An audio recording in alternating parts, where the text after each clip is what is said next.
Manchester. Kyprianou has made it Birmingham City 0, Peterborough 2. So we'll be straight there for the half-time news once we're done here at Anfield. And we're in the 5th minute of 7 of added time. Liverpool taking, as we are, another step towards the winning of the title, but it's been far from straightforward. Also, Manchester City 0, Manchester United 2 is the half-time score in the Women's FA Cup semi-final in Manchester. Alisson takes this free kick downfield. West Ham hoping that there's going to be one more chance, but that header from Fulkrug might be it. What a header it was as well. Talking about him before the match as a classic centre-forward. That was a classic centre-forward's header. Just watching the replay there earlier on, when Maximin Kilman the ball into the box, really didn't have a lot of pace on the cross. The pace and power that he generated for the header, it hit the joint of the post and bar. West Ham attacking again. Gil Hermy, who's really brought something to this West Ham performance. What a piece of wing play that was. And in the end, Liverpool were able to come out with the ball. Gakpo helping out the Liverpool defence, and it defects out of play for a throw-in on the halfway line. Quickly to Molineux, Charlie Slater. Wolves 4, Spurs 2, full-time. Another horrible afternoon for Ange Postecoglou, while Wolves have now won 4 top-flight wins on the spin for the first time since 1972. For Spurs, their season comes down to what they do in Germany in the Europa League on Thursday evening. It's finished Wolves 4, Spurs 2. Well, I say Kylian Mbappe has been sent off playing for Real Madrid in La Liga this afternoon. They are winning 1-0. Camavinga, who was sent off against Arsenal the other night, scored the goal, but Mbappe sent off. Barcelona obviously in pole position in the league there. Final seconds here. Wan-Bissaka wins a free kick in his own left back area. I'll make it, we're in the 7th minute of added time. West Ham have got the goal long. Free kick is taken.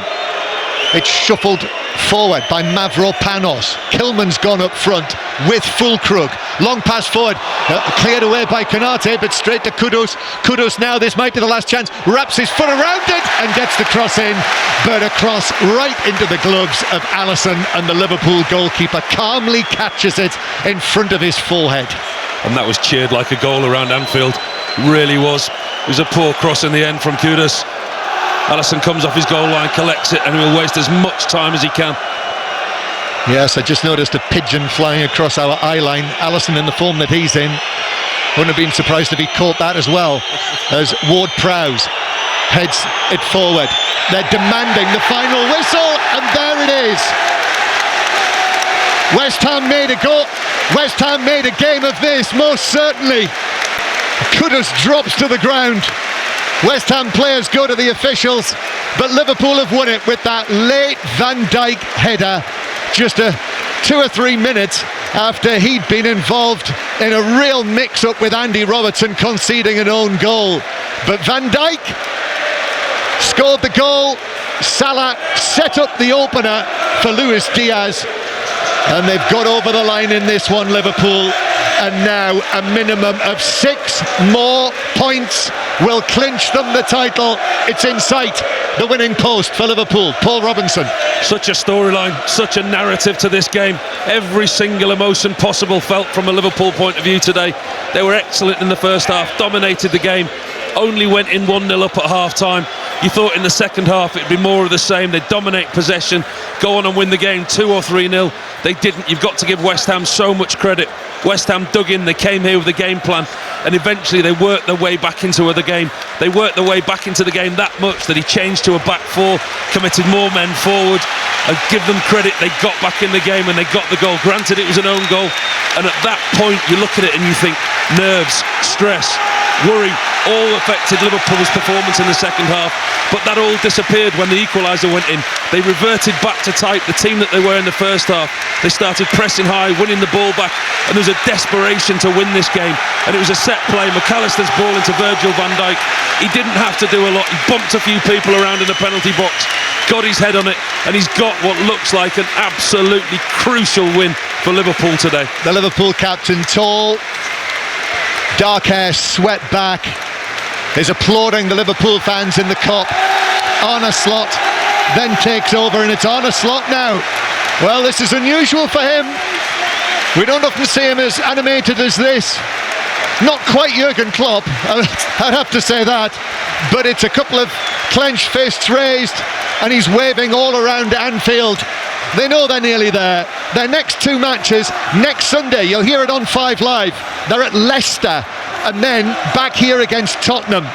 If they win those two matches, there's nothing Arsenal can do. But were Arsenal to lose at Ipswich next Sunday afternoon before the Leicester-Liverpool match, then Liverpool could clinch it at Leicester next weekend. That's how close they are.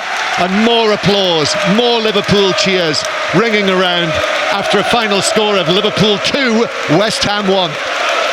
And we'll be back at Anfield. The full-time whistle has just gone at Stamford Bridge. Mike Williams. Chelsea 2, Ipswich 2. A point not much use to either of these two sides, really. Ipswich were 2-0 up at half-time and dreaming of a first win at Stamford Bridge for 46 years. Well-taken goals from Enciso and Johnson against the run of play, giving them that 2-0 lead. But Chelsea came flying out the traps at the start of the second half. Mark Cucurella bundering home after just 18 seconds. What followed was wave after wave of Chelsea pressure before the home side finally equalised through a sensational Jadon Sancho strike. The substitute letting rip from the edge of the box, sailed past Alex Palmer into the top corner. Chelsea, with desperate for a winner, had two good chances in injury time. Cole Palmer and Enzo Fernandez forcing good saves out of Palmer in the Ipswich goal. This result, coupled with Wolves' victory earlier, now means Ipswich 14 points from safety with 6 to play. As for Chelsea, they stay in the Champions League places for now, but could be replaced by Newcastle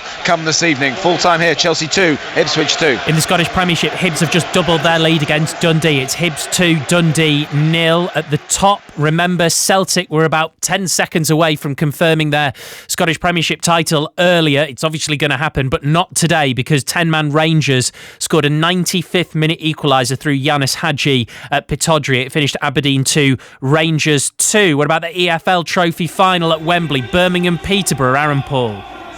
Half-time here, Birmingham 0, Peterborough 2. This has been an excellent showing from the Poch. They've been tactically excellent, Steve, giving Birmingham all the possession they desire, but looking so dangerous on the counter every time they push forward. Harley Mills broke the deadlock 15 minutes in with the most gorgeous of left-footed free kicks that nestled over the goalkeeper Rocky Allsop and just tucked into the top corner of the net. Poch came closest to bagging another goal. Birmingham defending well, but the second did land before the break. Hector Cipriani from the edge of the box with a stunning strike from the edge of the area after another counter-attack. Birmingham, with it all to do then, they haven't had a shot on target, and I wouldn't be surprised if we saw Alfie May early on in the second half. Plenty on the bench, 45 to go. Darren Ferguson on the hunt for yet another EFL Trophy medal, and his side are going well. Birmingham 0, Peterborough 2. It is a Manchester derby in the semi-final of the Women's FA Cup. Emily Herbert, half-time. Final question. Yeah, and United are in cruise control. They lead Manchester City by 2-0 at the break. Celine Vizé opening the scoring in style, firing into the top corner just 6 minutes in. 15 minutes later, Clinton doubled the lead with a bullet header from a corner. The only real action for City, yet another injury. Can you believe it? Mary Fowler forced off, clutching her knee. But as it stands, it's the reigning champions on course for a third straight final. Half-time, City 0, United 2. Back to Anfield, where Liverpool have just beaten West Ham United by 2-1. So 13 points the lead over Arsenal with just 18 left to play for. Paul Robinson, correspondent John Murray have just watched that one. Paul, West Ham really gave it a good go throughout the 90 minutes actually, but especially that second half. Are they unlucky to end up with nothing? I think after the second half performance, you can argue they were. I think Liverpool was so dominant in the first half. Like I said to you at half time, if Liverpool would have gone in 2 or 3 up, nobody would have argued. They were that good in the first half. They've had a couple of indifferent weeks with the results that they've had, but they look back to the best. Second half, said the longer that the game went, the more problems that West Ham could risk, if you like, committing more players forward. And they grew in confidence in the second half, West Ham. They really did, to the point where Graham Potter abandoned the back 5, went to the back 4, and they pushed more and more people forward. Granted, it was an own goal, but then, like I said in commentary, it was the nerves. You could hear Anfield went quiet in the second half, very uncharacteristically quiet, and that remonstrated down to the pitch, and you could see there was nerves. I mean, when he took Mo Salah off and he put Endo on, that was right, okay, let's just hold on to what we've got. Not played our best in the second half, but we'll stick to the 1-0, we'll hold on. But then as soon as they conceded the equaliser, it was like the shackles were off again, and they were the same team as they were in the first half. and they went chasing the game and they looked to win it, and obviously Van Dijk popped up with that header. Well, there'll be so much Van Dijk chat after the game, and there was so much Salah chat before the game.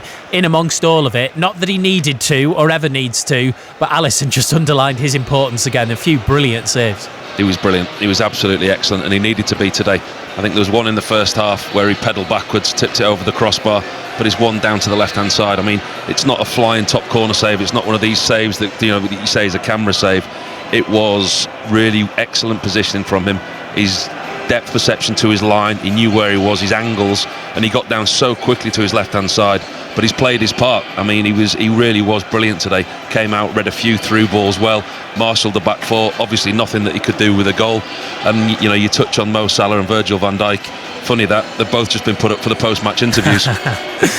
Paul, John, thank you both very much indeed. Meanwhile, in Bahrain, the cars are lining up on the grid for the start of the Grand Prix. The commentary's on Sports Extra. Your commentator is Harry Benjamin.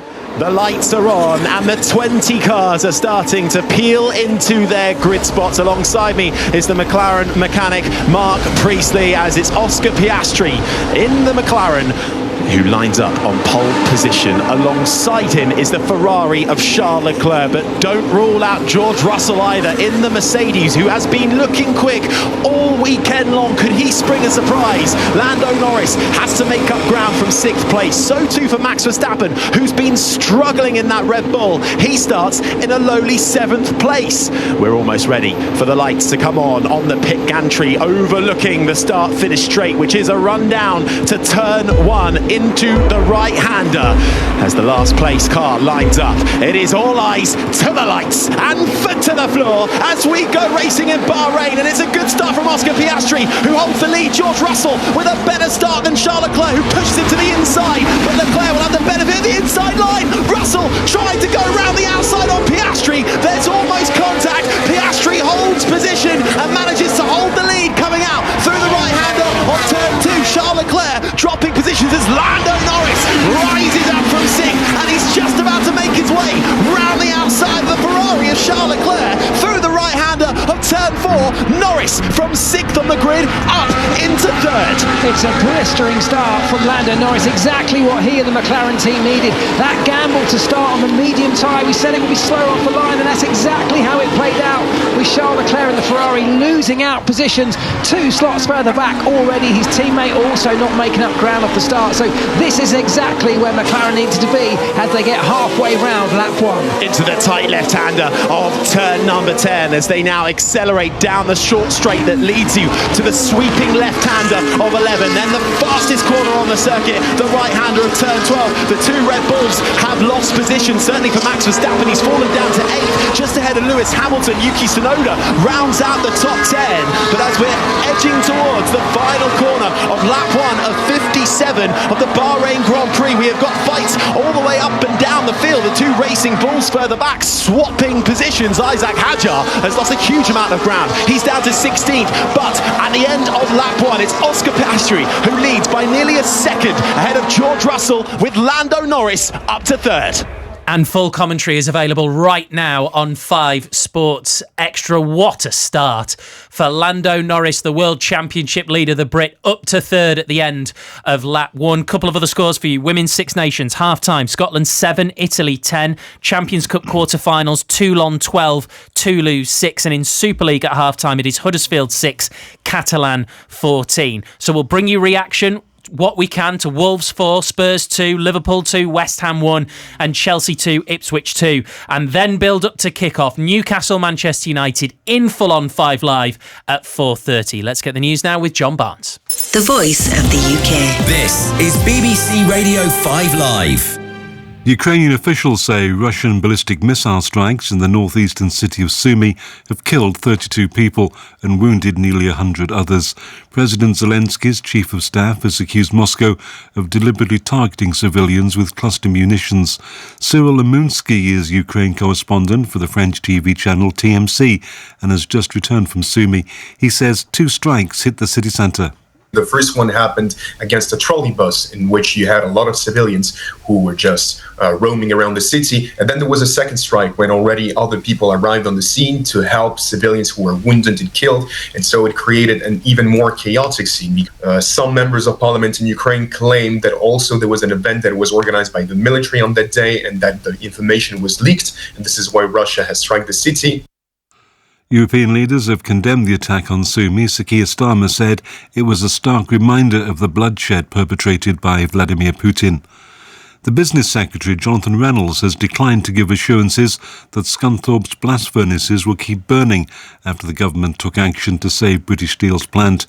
He said yesterday's emergency legislation would give the opportunity for that to happen, but it's unclear whether the raw materials needed can be sourced. Here's our political correspondent, Jack Fenwick. The blast furnaces at Scunthorpe are the only ones left in the UK, with the raw materials needed to keep them burning quickly running out. Yesterday, the government stepped in. But this morning, the Business Secretary still couldn't guarantee the furnaces would be saved. Jonathan Reynolds said he couldn't share details about whether crucial coking coal would arrive in time. A man in his 50s has died in what Nottinghamshire police have described as a gas explosion at a terraced house in Worksop last night. Emergency services found his body among the debris. Significant damage was also caused to neighbouring properties. Elon Musk, the richest person on the planet, advisor to the U.S. president. USA! The bare facts can make him sound like a comic book superhero or supervillain. It's like Dark Knight, like the Joker is in charge. I'm Jill Lepore, and my podcast delves in to the comic books and science fiction stories Musk read as a boy. Foundation. The Hitchhiker's Guide. The Batman. To help understand the future he wants for all of us. I'm Doc Gothic MAGA. X-Man, the Elon Musk origin story. Listen only on BBC Sounds. This is 5 Live Sport with Steve Crossman. Listen on BBC Sounds.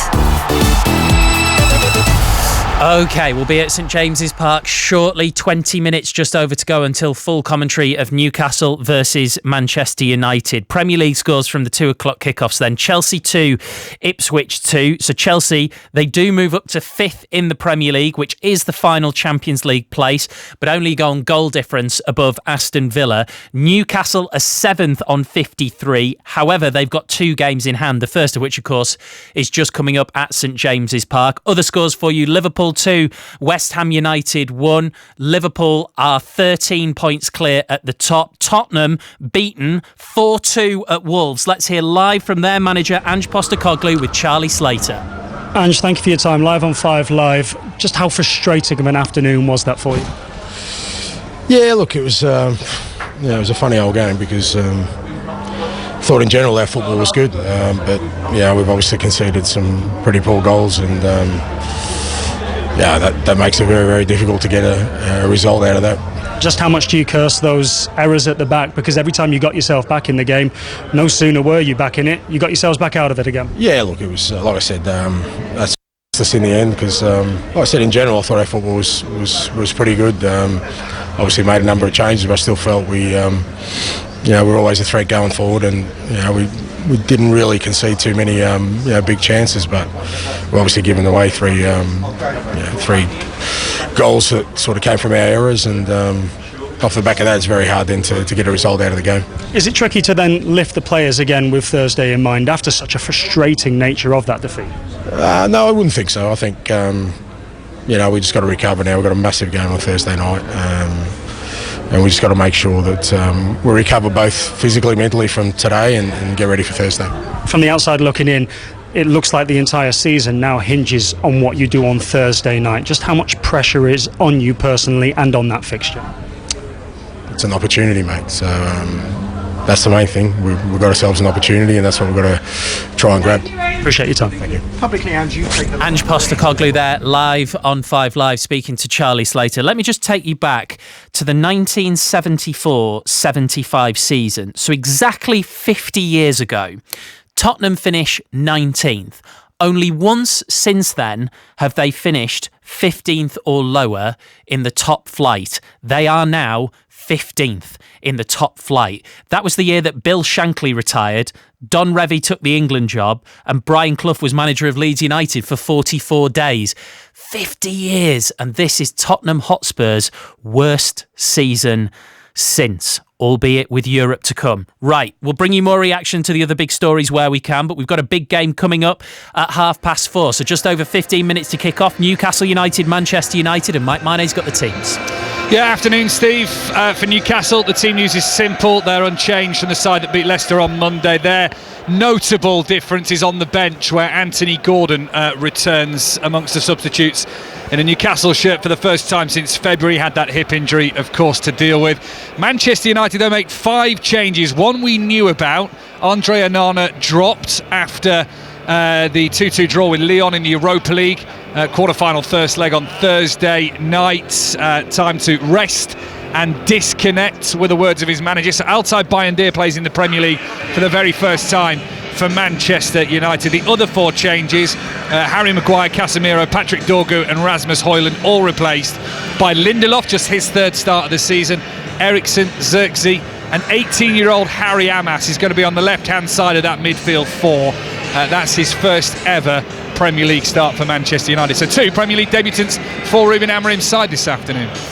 Before we do anything else, just want to say from all of us at 5 Live, just want to wish the best to Eddie Howe. You'll probably have heard that he's not been very well and that he's been in hospital. He's not able to take charge of Newcastle United this afternoon, so his number 2, Jason Tindall, is in charge for this game with Manchester United. If we've got time, we'll hear from Jason Tindall between now and kick-off, alongside Mike for commentary.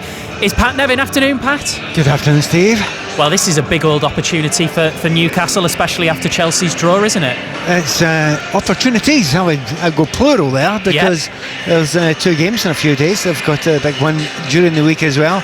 And before anyone else really plays around about their area in the league, if they win those 2 games, they'll be on 59 points above Forest, City, Chelsea, Villa. What a chance for Newcastle United. Now, there's not a Newcastle fan in here that doesn't know that's exactly the point. And of course, it's Manchester United. It should be a tough game, but it's not the strongest Manchester United you've ever seen in your life. Not brilliant form, particularly domestically. And as Mike was saying there, 2 players that are playing their first starts for Manchester United as well, who may have half an eye on another game for themselves during the week. So a lot in Newcastle's favour, but you've got to do it. You've got to go out and win this game. And with those 7 games in the last 10 that they've actually won, which is a great stand by, Pat. Apologies. Phenomenal. Just got to jump in because Kieran McKenna is live on 5 Live after Ipswich's 2-2 draw at Chelsea. Is with Mike Williams. Yes, live in the tunnel here at Chelsea with Ipswich boss Kieran McKenna. Great game for the neutral. Kieran, what's the Ipswich's manager's take on it? Yeah, very good game. Of course we would have loved to have won from the position that we're in, but we're playing against a top opponent, so I think I can only be proud of the players, to be honest. I think they showed some outstanding qualities today in their application to the game. And some of the quality that we showed, I actually think we played much better in the second half than the first half, but that's football sometimes. Chelsea started really strong, we had to dig in. We were really clinical with a couple of moments in the first half, but the balance of play certainly wasn't a 2-0 game. But then second half I thought it was a pretty even game, and we had chances to go and get a 3rd and 4th goal. We made a little mistake on the first goal, and then fantastic execution from them in the second goal, and then both teams were pushing for a winner. So I think to go toe to toe today in the way that we did, I think we can be really proud of that. What are you thinking when you send your side out at half-time 2-0 up and 18 seconds into the second half the home side pull one back? Now, it's going to be difficult, there's no doubt about that, and we spoke about the start of the second half, but I don't think it was a mental issue or anything like that. We just didn't defend the first and the second ball well enough, and then Madueke is one of the best 1v1 players in the league, gets in a great position 1v1 in the box, and he can hurt from there, and we don't quite get our positions right in the cross. So then it's going to be really difficult. But actually I think one of the things to be more pleased about was a reaction from that point, because from there until Sancho scores his goal, it really didn't give away much, and I thought it was a really strong second half performance, and we're probably a better team in that phase. Then in the end, a short corner and a little bit of fatigue, and we don't quite get up to the ball, and he finishes it incredibly. But it was a big blow at the start of the second half, but I think the reaction to that was very good. How close was Liam Delap to starting the match today? I think he was as close to not being here as he was to starting it. So yeah, it wouldn't have been the right thing for him to start. He's not trained all week. He did really well to get through minutes last week when we seen what his injury was in the end. But he's a really, really tough lad, and he's a team player, and he's committed to the cause, and he wanted to be on the bench and available to come and try and make an impact if we needed. And just finally from me, Wolves' victory early now means your side 14 points from safety with 6 to play. What's the message to the players and the fans? It doesn't change really. The message certainly to the players is the same. We know that it's out of our hands, and the very likelihood is that we won't be successful in staying in the division this year, but there's a much bigger there's a really big picture behind the journey of the club, the future of the club, and we're all working towards that as well. Of course, the players working really hard for their individual seasons as well. So I think you can see clearly in the performances since the international break that there's no the motivation's high, the cohesion is really high, the players are all working for each other, working for the club, and that's what they're going to do until the last game of the season. Thanks for talking to us. Thanks. Kieran McKenna live on 5 Live there with Mike Williams at the Bahrain Grand Prix. The World Championship leader Lando Norris has just been given a 5-second penalty for being out of his grid box at the start, so he's running third but now suffering that 5-second penalty. George Russell's second, Oscar Piastri leads. Full commentary now on 5 Sports Extra. Back to the EFL Trophy final at Wembley. Aaron. Birmingham 0, Peterborough 2. Chris Davis, the Blues manager, has rolled the dice, bringing Alfie Maon in place of Willem Willemsen, and turns things up just a notch. Birmingham having their first sight of goal. Jay Stansfield off the left, cut inside on his right, with Jed Steer going low down to make a pretty regulatory save. Peterborough still leading though through those 2 excellent first half goals. Harley Mills with the free kick, and Hector Cipriani with a drive from the edge of the area. All Birmingham in these open exchanges in the second half. 56 gone. Birmingham 0, Peterborough 2. So it's 2-0 there. Is it still 2-0 in the Women's FA Cup semi-final between Manchester City and Manchester United? Emily Herbert. It is. It's City 0, United 2. The home side coming out the box, though, firing in this second half, full of energy. Where was that in the first half? Yui Hasegawa's free kick has just on the edge of the D, was hit up onto the crossbar. Calls a shoot as well every time they get near the box. They just haven't found a way through yet. But with half an hour to go, they still have the belief. It's City 0, United 2. A couple of other live scores for you. It's now Hibs 4, Dundee 0 into stoppage time in the Scottish Premiership. In the Women's Six Nations, it's Scotland 12, Italy 10. Champions Cup Rugby, Toulon 12, Toulouse 11. That's the quarter-final. In Super League, it's now Huddersfield 6, Catalan 24. Full commentary in just over 10 minutes of Newcastle versus Manchester United. In the Premier League already today, Liverpool have beaten West Ham United by 2-1 in our commentary game here on 5 Live. 13 points the lead at the top, 18 left to play for. Virgil van Dijk got the winner for Liverpool, and he's been speaking to Gary Flintoff. Yes, the Liverpool captain Virgil van Dijk is here. It looked just towards the end you were sort of enduring your afternoon, but you very much ended up enjoying your afternoon. Is that fair to say? Yeah, definitely. Obviously it was a tricky second half where obviously West Ham showed their quality. Players between the lines, players that are very comfortable on the ball. Paqueta, Kudus, they were dangerous, and we had to dig deep, and obviously to concede that late is obviously a big blow. Also in the manner that we did, but there was still plenty of time to fight back, and I'm glad we did.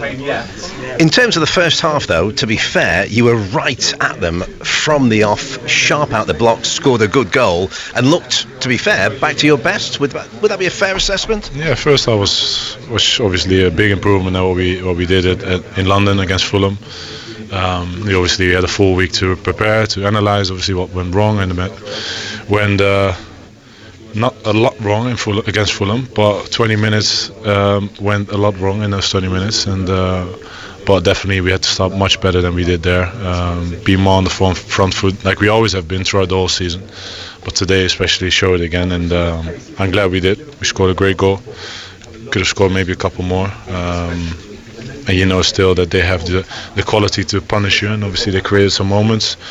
What was expected in my opinion with the quality they have, and then it's all about fighting and doing everything in your power not to concede again, and try to score the win. Because of the way in which West Ham scored their goal, obviously you were involved with Andy Robertson. Was there sort of extra motivation for when you went forward for that corner? Did you think, right, I need to sort this out? I think every corner or free kick I always feel that responsibility anyway, and so it didn't change. The only thing I was focusing on is the time that we had still to fight back, and whether Ask scored a goal, the winner, or anyone else, that was the main thing, that we just have to keep going, keep running, keep pressing, and find a way, and I'm glad we did. And can I just ask, with the gap, the 13 points, which is incredible in itself, to be fair, it's an incredible points gap, but can you sort of explain why it has looked a little bit nervous in recent weeks? Is that just history? Is that sort of weight of pressure? Or is it just you're desperate to get over the line as soon as you possibly can? I think you play in the Premier League, so you're playing against very good opponents, and the opponents that we are in the decisive part of the season. Opponents are playing also for different things, and they will never give up, so they have the quality to punish you, and we have to try and play our game, and obviously that's not an easy thing. I think you see all the results over the weekend, over the last couple of weeks. Everyone is having difficult games. That's why the Premier League is maybe the most competitive as it ever has been, and today showed again that West Ham could definitely could get a result maybe here, but I'm glad they didn't. Well done today. Great to see you with a smile on your face. Come full time, and you're almost there. Keep going. Thanks, Virgil. Liverpool's Virgil van Dijk, match winner today, speaking to Gary Flintoff. Back to the Bahrain Grand Prix, Harry Benjamin. It's been a bit of a frenetic start under the lights in Bahrain. Oscar Piastri holds the lead from pole position. He's 4 seconds clear of George Russell in the Mercedes. Lando Norris with a mega start, up from 6th to 3rd, but was out of position in his grid box. He was given a 5-second time penalty. He has now served that, having come into the pits and changed his tyres. He's fallen down the order, but he's clear of that penalty now and can work his way back up through the field. But it's still advantage Piastri at this stage, lap 12 of 57. What a day it's been. 5 Sports Extra for the commentary of that. Let's go back to St James's Park. We've only got 7 minutes to go until kick-off, and there's a wonderful tribute being made to a Newcastle great in front of you, Mike Minor. There is, yeah, loads of white, black and gold tinfoil kind of flags being waved in the stand on the far side. It spells out the word Keegan, the gold flags outlining his name and the black flags filling in those big bold letters, and then a raised banner from pitchside that just says in 82 he came to save us, in 92 to entertain us, and Keegan was obviously a legend as a player and manager at Newcastle United. I believe this display was planned in and around the cup final weekend, but they obviously pushed it back to today. And how many great battles at Newcastle did Kevin Keegan have as when he came up against Manchester United? Some big scorelines, a title race with them. Unfortunately, Newcastle finished second best in, or maybe fortunately in Manchester United's case, in the mid-90s, and his name being tributed on the stand on the far side from where we sit right now. Yeah, the Newcastle fans group wore flags, do an absolutely sensational job with these kind of big colourful mosaics. I don't know about you, Pat Nevin, as a neutral, I just immediately think back to Newcastle's 5-0 win over Manchester United and Philippe Albert's chip over Peter Schmeichel. There are many of them, and lots of Manchester United fans will bring their own thoughts to it as well. But we just a word about Keegan. I played against him late in his career, and then come back to Newcastle. We played a game once down at Stamford Bridge, and we beat them 4-0. And he'd been European Player of the Year, and he worked harder than anybody else in that field. And he was 34, 35.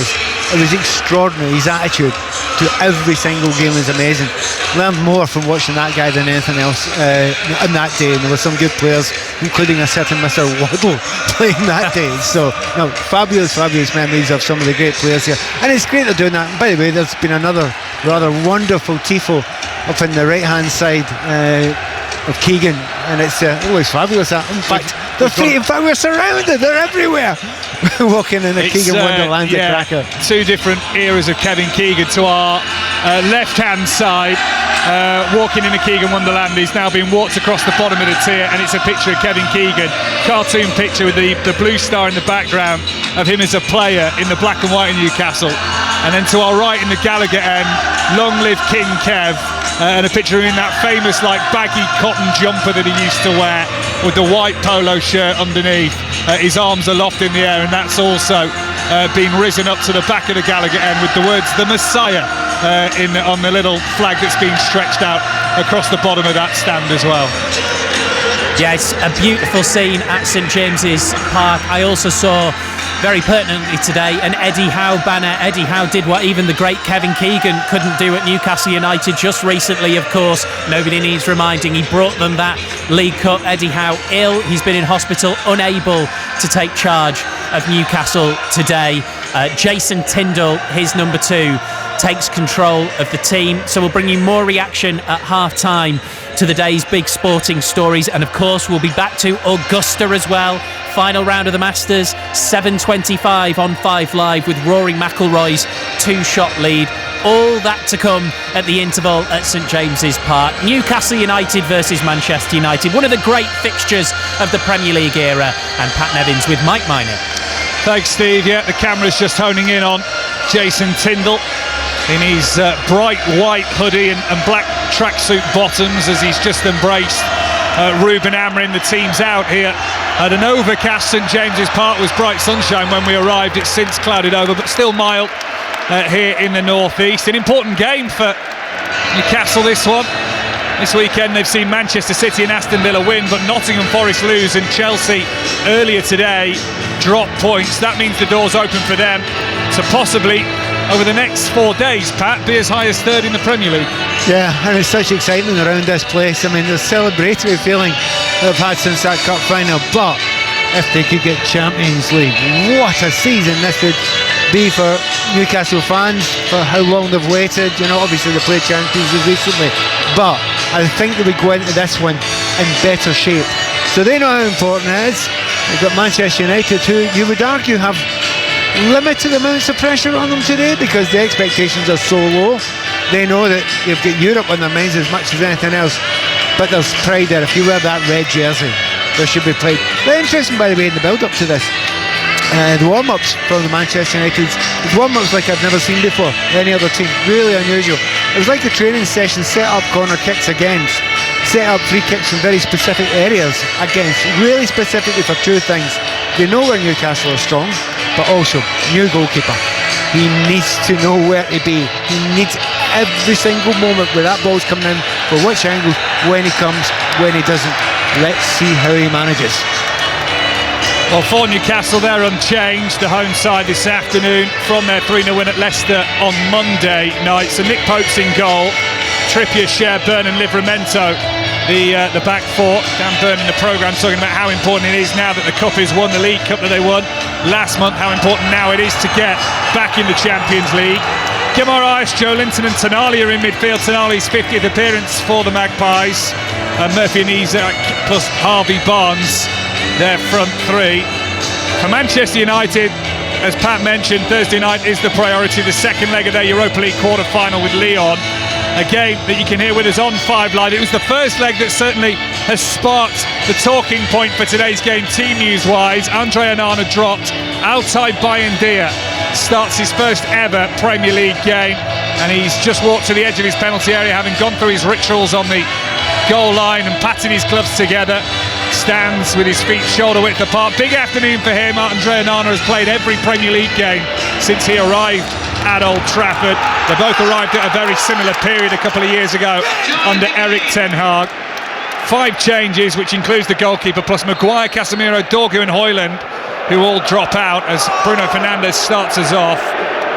In comes Lindelof, Eriksen, Xerxes and Harry Amas as well. The 18-year-old gets his first ever Premier League start, got his debut last month against Leicester City. I'll run you through the Manchester United team in full in a minute, because Murphy is trying to get the early cross in from the right-hand side. Bayindir and Lindelof.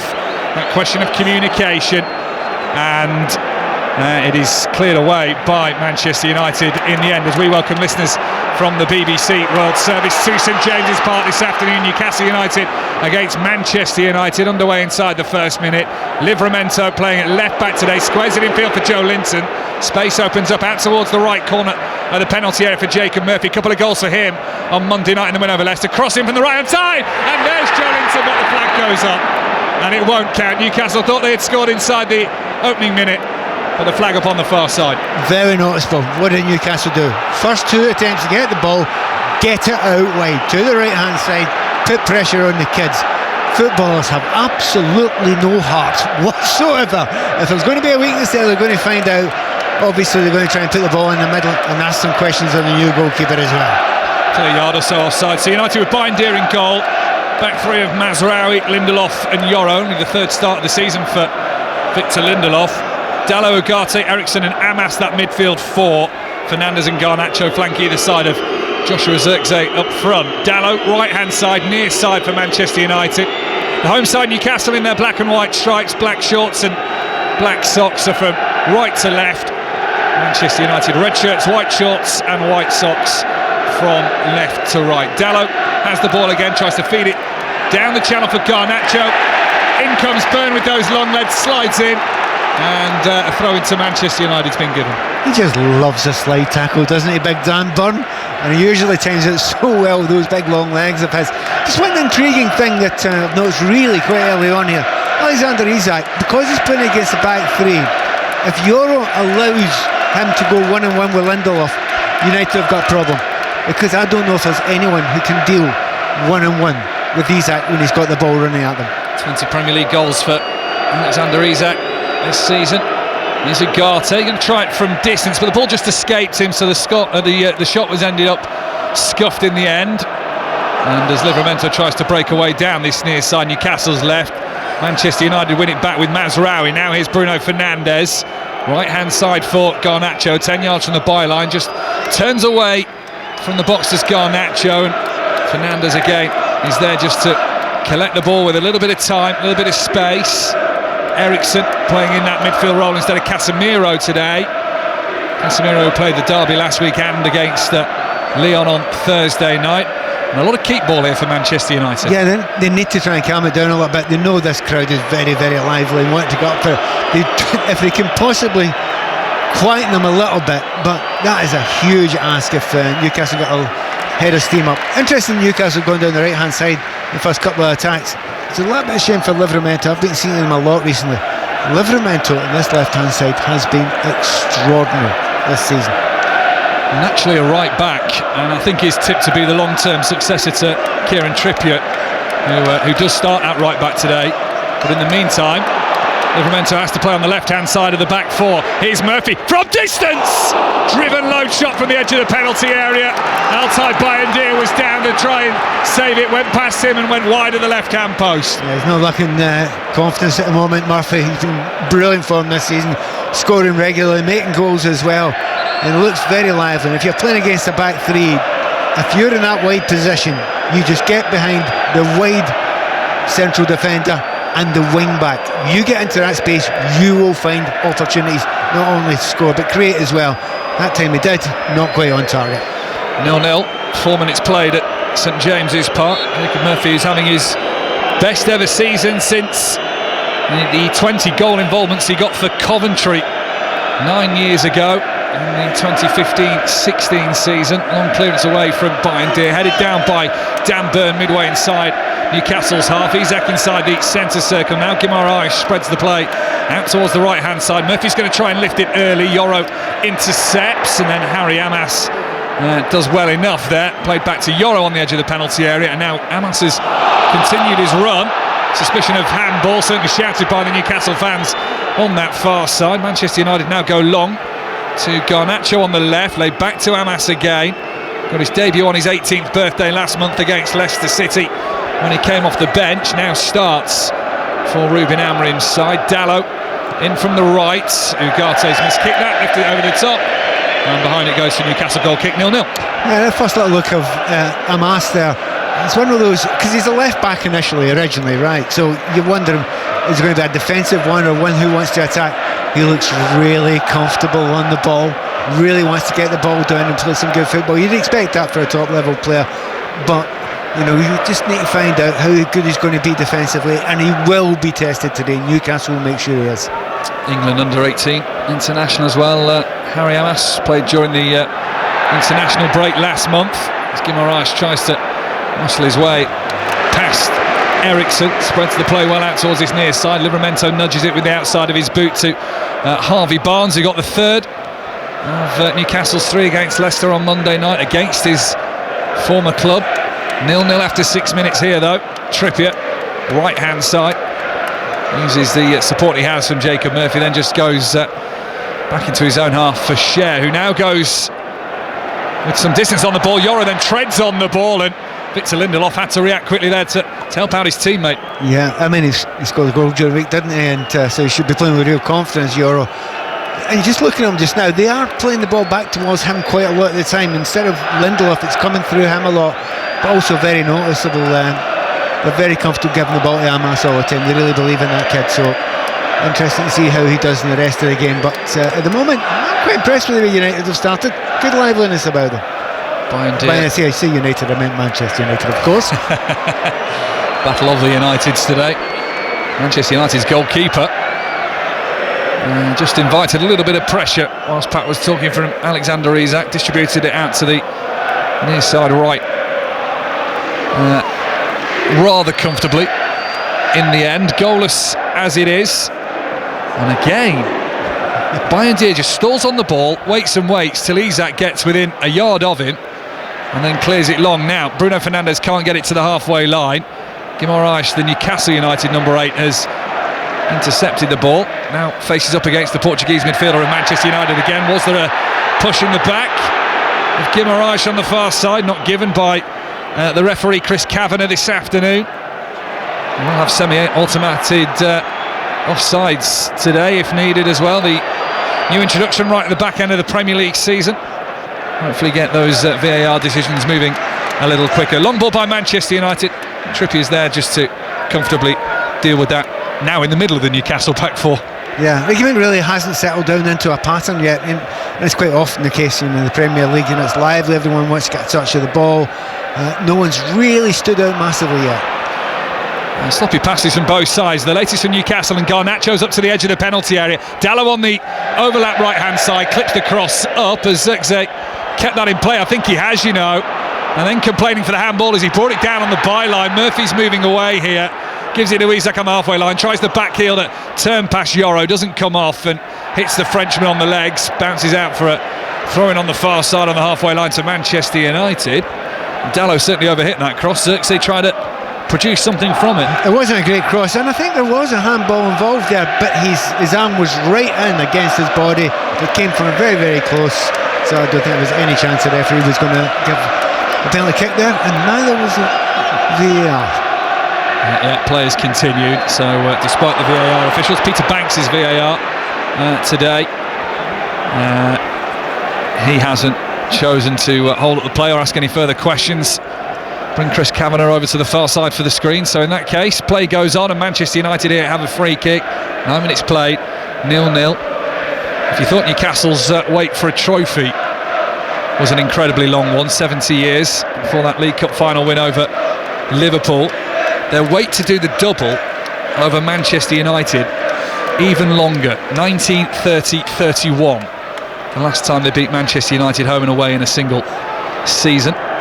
Mazraoui, goalless as it is here, Cher steps in, Isak wins his header, Guimaraes is trying to race onto it, Yoro clears it out towards this near side, Manchester United's right, and then Joe Linton will hold off Garnacho.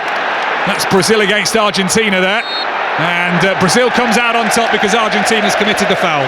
It's funny when you watch Joe Linton up against most players and they try to, muscle him off the ball. I mean, why bother? It's not going to happen.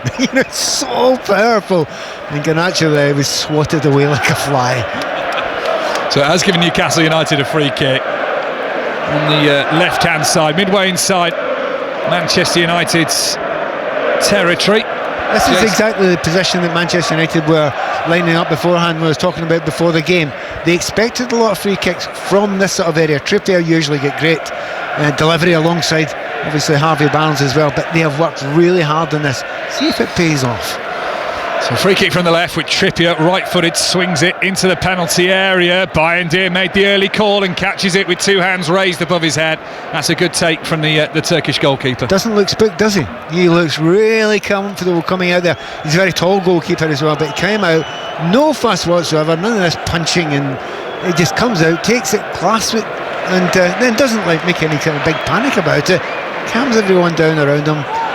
He's not lacking in confidence in himself, and I think we've seen that already with the balls at his feet as well, because he has been calm with the ball at his feet. Yeah, he's dealt with that pressure now. Nick Pope's got to be calm with the ball at his feet. The Newcastle goalkeeper distributes it out towards the right-hand side under some pressure from Alejandro Garnacho. Manchester United then muscle Guimaraes off the ball with Eriksen. It's then rotated into Xerxes. Gets it back and shoots with Nick Pope's right hand parrying it over the bar for a Manchester United corner. That was quick and slick from Manchester United, but no end product with the goal. Still 0-0. United corner on the far side. Delicious football. Eriksen winning the ball back again.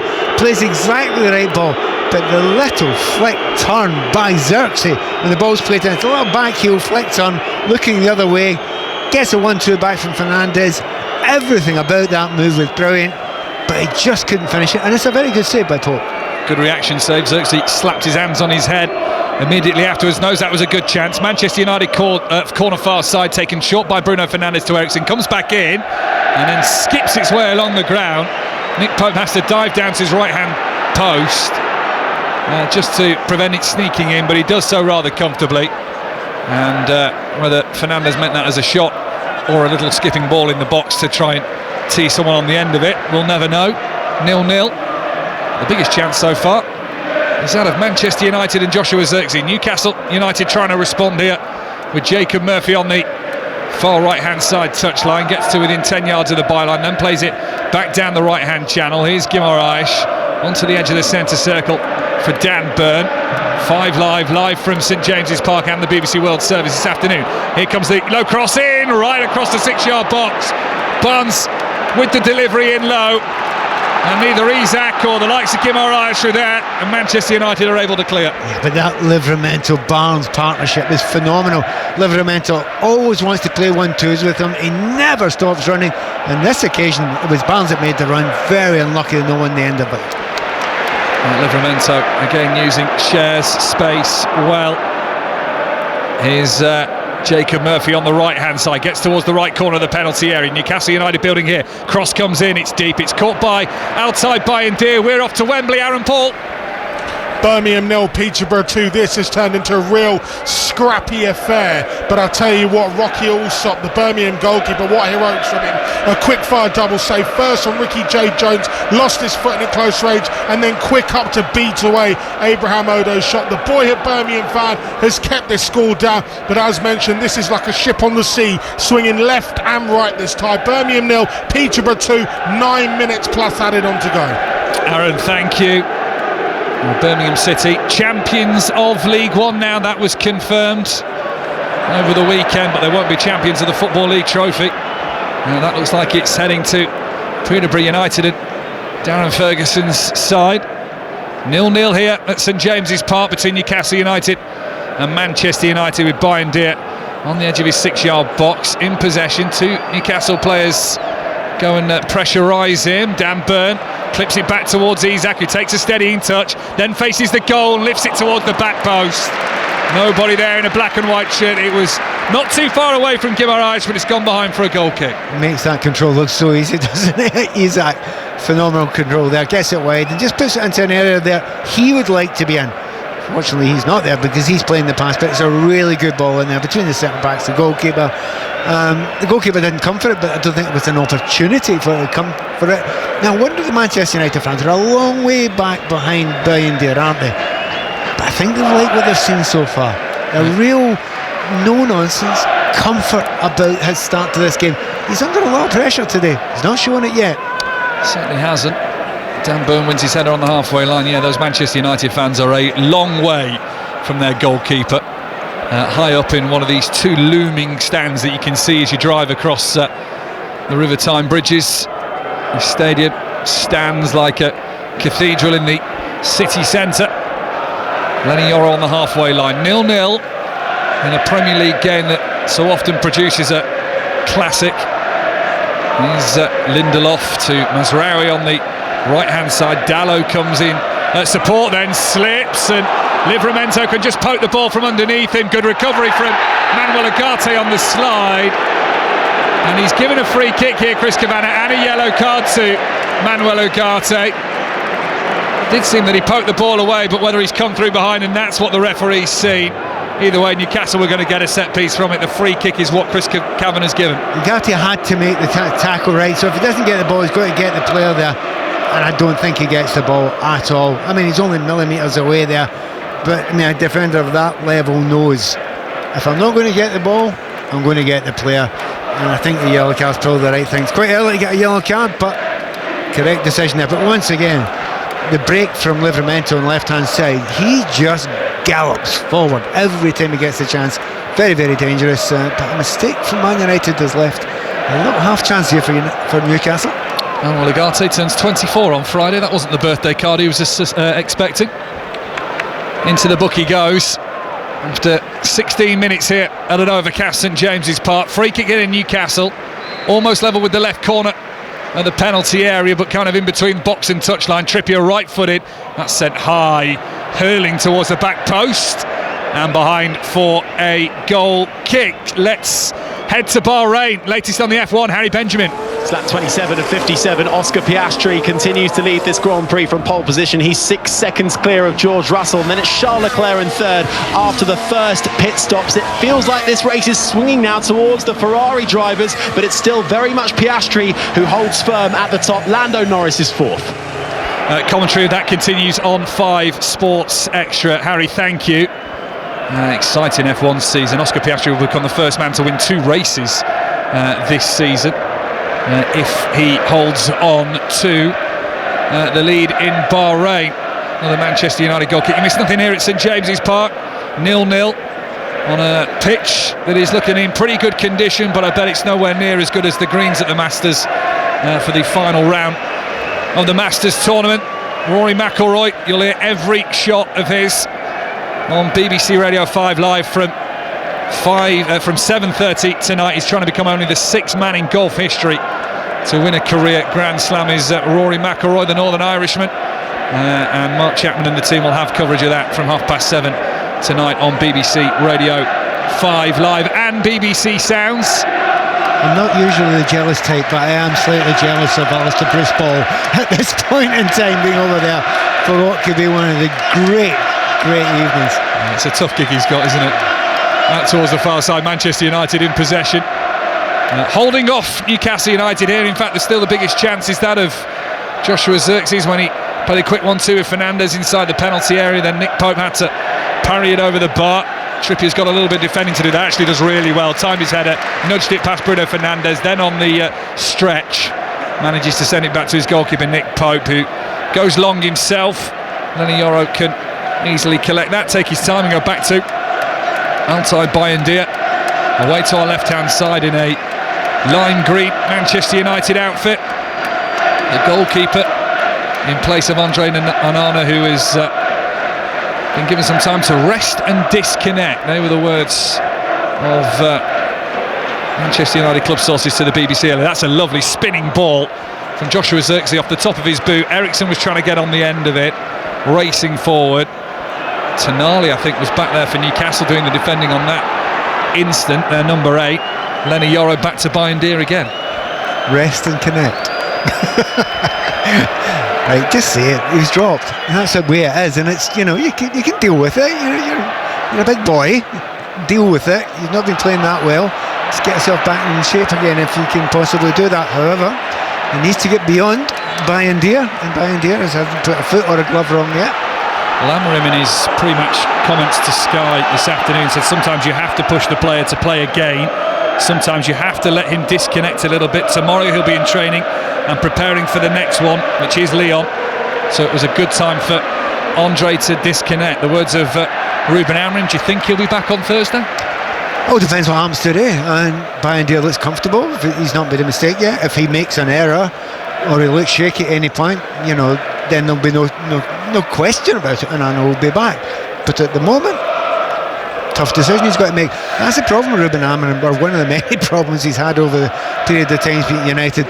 He's made so many decisions about so many players, but nothing much is working yet, and to the level that he needs to work to be the Manchester United or a successful Manchester United manager. Well, the Manchester United manager currently in his grey chinos and his black hoodie, he's on his haunches here on the edge of his technical area. He is a He's a poser, Amrin. He loves, I feel, like a camera shot, so they'll get him on his haunches here.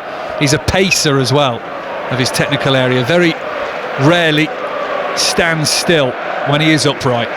Right now still on bended knee as Newcastle United play a long ball over towards this near side there left. Dallow in the right back position heads it. Livramento's on the recovery though, and here is Harvey Barnes with a little pass square in field of Joe Linton. Joe Linton keeps it going once more over to Guimaraes, who floats it back post for Trippier, tries to keep it in, calm with a little skip in the air, and Manchester United will have a goal kick. Just a bit of a waste there. I mean, Trippier makes this flying run forward, but didn't need to. If he'd have stayed static, the ball would have been played to him. One touch, he really put a cross in. But he ran behind the defender, made it a difficult ball to play, which he wasn't able to play there. So, a good opportunity for Newcastle, didn't manipulate it well. Ruben Amorim certainly trying to get his instructions across during this goal kick. The boozer for the delay from Altay Bayindir, who isn't a rush to take this away to our left-hand side, almost midway through the first half. He could also, Ruben Amorim, if he wants to turn on 38-year-old Tom Heaton, who's on the bench as a substitute goalkeeper this afternoon for Manchester United. Turns 39 in a couple of days as well, the former Aston Villa and Burnley shot stopper. Jacob Murphy in from the right-hand side. Guimaraes, right-footed cross in towards Isak. Downward header! And wide of the left-hand post behind for a goal kick, and Altay Bayindir was certainly sprawling across his goal for that one. Got into a great position. I mean, just a few moments ago they should have got in a position to put that cross in. Finally they did there.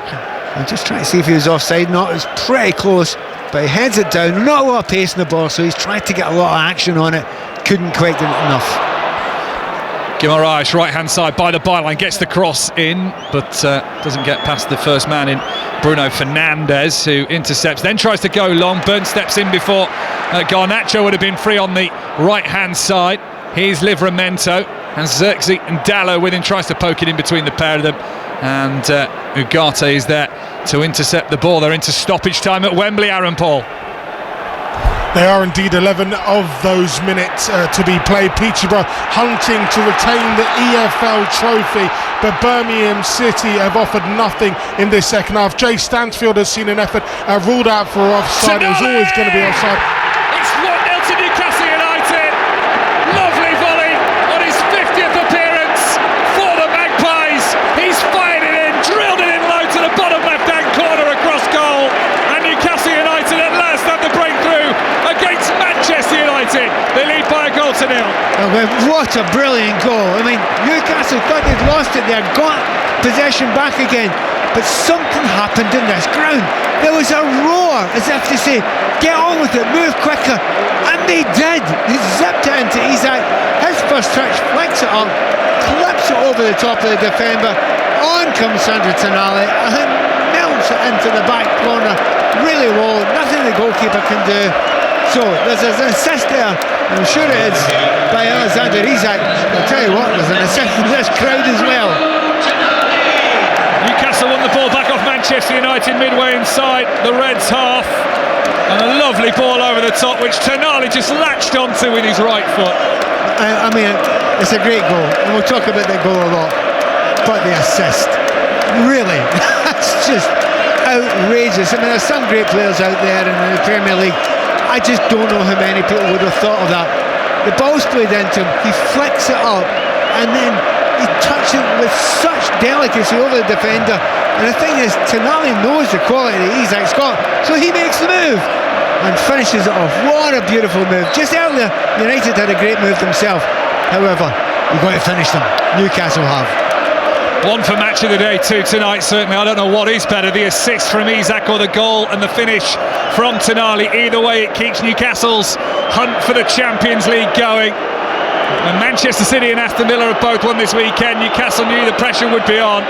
They got 2 games in hand over the likes of Nottingham Forest and Chelsea, and they are winning. And by the end of the week, they could be as high as 3rd in the Premier League. And now the momentum is with the Magpies. And Tonali, the goal scorer, just steps away from Bruno Guimaraes. Newcastle United 1, Manchester United 0. 25 minutes played at St James's Park, and some more thinking for Ruben Amorim to do. In fact, thinking for the Manchester United defence to do, because here comes Murphy in on the right-hand side. The cross is poor. He'll reset those. The ball bounces out to him on the left-hand side. Tries to pull it back. Ugarte in the way before Guimaraes this time. And now Bruno Fernandes shows a little bit of composure to move away from the Italian of Sandro Tonali. And Manchester United up to the halfway line with Diogo Dalot. Yeah, see how Manchester United react to it, and also how Newcastle United react to it as well. There's been a few times this season, even at this round, they've gone ahead and then they've started thinking about it slightly too much. They've slowed down, they've tried to hold on to what they've got. Newcastle have to keep on playing the way we've been playing the last 5 or 10 minutes. It's been lively, sharp, the fans are up for it.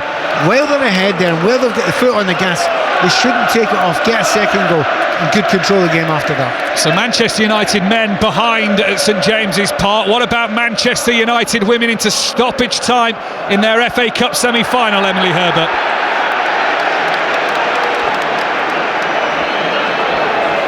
We'll go back with Emily shortly. They are into stoppage time at the Joy Stadium. Manchester City women 0, Manchester United women 2, the last we heard.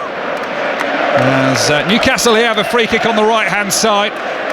They are 1-0 up against Manchester United, courtesy of Sandro Tonali. Free kick is what, 20 yards or so, 25 yards inside the Manchester United half on the right hand side. Murphy's gone quickly to try and catch the defence off guard.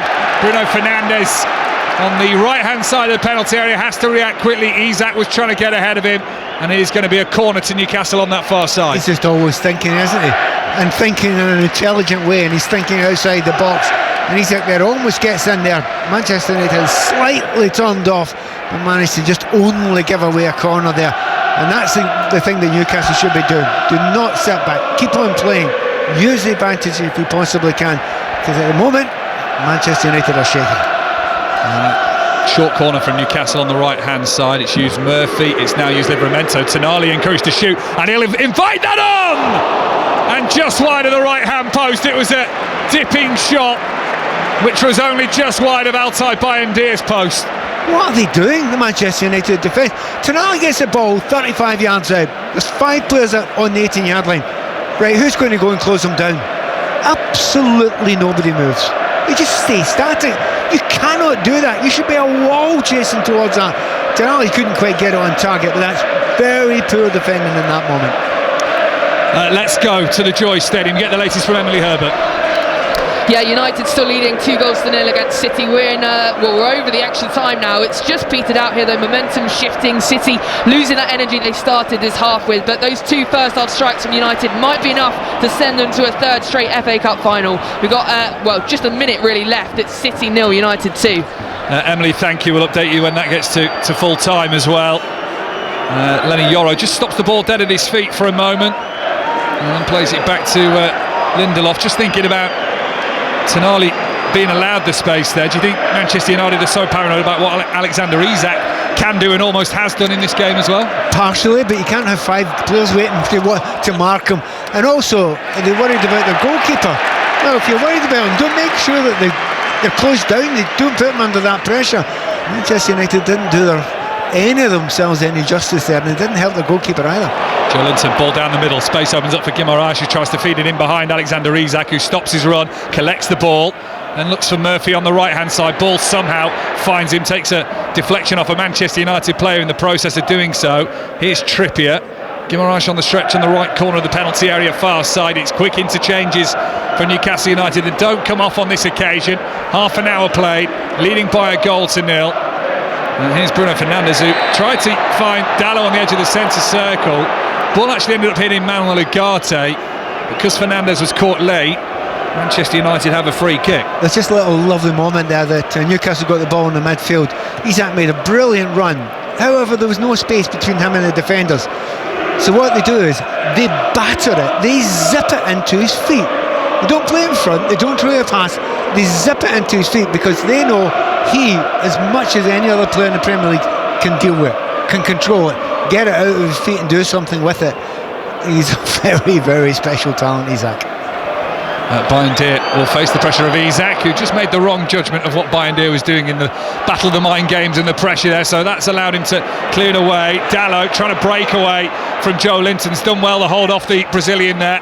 Uses Garnacho right hand side, squares it to Fernandes, timed his shot, and then the ball just squeezes away from the stretch leg of Joshua Zirkzee inside the penalty area, and now Amas has the ball played off him, so that's gone for a Newcastle United throw-in. It is all over at the Joy Stadium. Emily Herbert. And Manchester United are heading back to Wembley with the chance to defend their title. They are through to a third consecutive FA Cup final after beating Manchester City by 2-0. A dominant first half display with Salim Bizet and Grace Clinton getting the goals that made the difference. City's injury nightmare continues though. Striker Mary Fowler forced off, clutching her knee, but truthfully they were outplayed by their neighbours today. It's a repeat of the 22-23 final as United prepare to face Chelsea once again at Wembley, full time. Manchester City 0, Manchester United 2. Thanks, Emily. A tricky, mazy run from Harvey Barnes on the left-hand side. It was an overstep too many, and the ball found its way into the hands of Altay Bayindir. Do you know, suddenly Harvey Barnes just tried too hard there, tried too much. I wonder if that's anything got to do with the guy who's warming one up about 10 yards away from him behind him. Anthony Gordon, he's got his place just now, but he'll be breathing down his neck. Anthony Gordon back in and amongst the Newcastle substitutes, back in a black and white shirt for the first time since February after that hip injury. Also that sending off, and a stupid sending off. And you missed out a cup final because of it, which was absolute madness to do that, but just almost as bad as that, because you've missed one of the great days in Newcastle United's history, but you've kind of lost your place as well. Tells you need to watch out for silly bookings. Harvey Barnes scored on Monday night. He's playing well today on the left-hand side for Newcastle, who lead by a 0-0 on 5 Live Sport. Live from St James's Park as Newcastle's press is holding Manchester United in on the edge of their defensive third here, and they've won it back as well. Midway inside Manchester United's territory. Joe Linton, edge of the centre circle now with Ugarte all over the back of him. Is able to use that big frame and turn well up towards the penalty area. How's that ball bouncing for Guimaraes? Just slides it out towards the left-hand side for Barnes. Livramento on the overlap. He'll clip it towards the back post, and Isak takes the shot that is saved by a sprawling Bayindir, who had to react quickly once the ball had been pulled past him on the edge of the penalty area. And Isak's shot saw Bayindir match him. So many good things in that move. Like the save is absolutely brilliant, but Isak, he's so calm, he doesn't panic at all. Ball comes to him at an incredible angle, volley on target, but even the build up to it, the understanding mentioned before between Barnes and Livramento, superb. Nick on Newcastle again, Tonali edge of the penalty area, slides it into Isak, the touch is good, rounds Bayindir, but he's too wide on the left hand side, so he stands it up onto the edge of the goal line almost. Lindelof was just a passenger, eventually seen behind for a Newcastle corner. Right, did I see Manchester United were hanging on? Right, they're clinging on right by their fingertips. They're under so much pressure.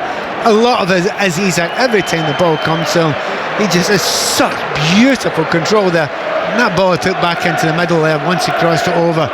Anyone there at all, and it's the easiest tap in the world.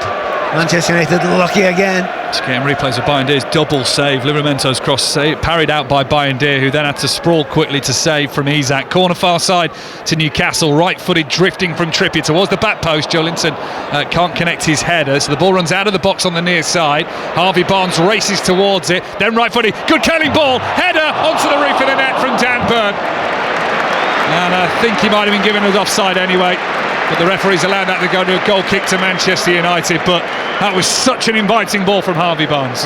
It was. He thought about shooting, but I think he did the right thing there, just cull it into the back area.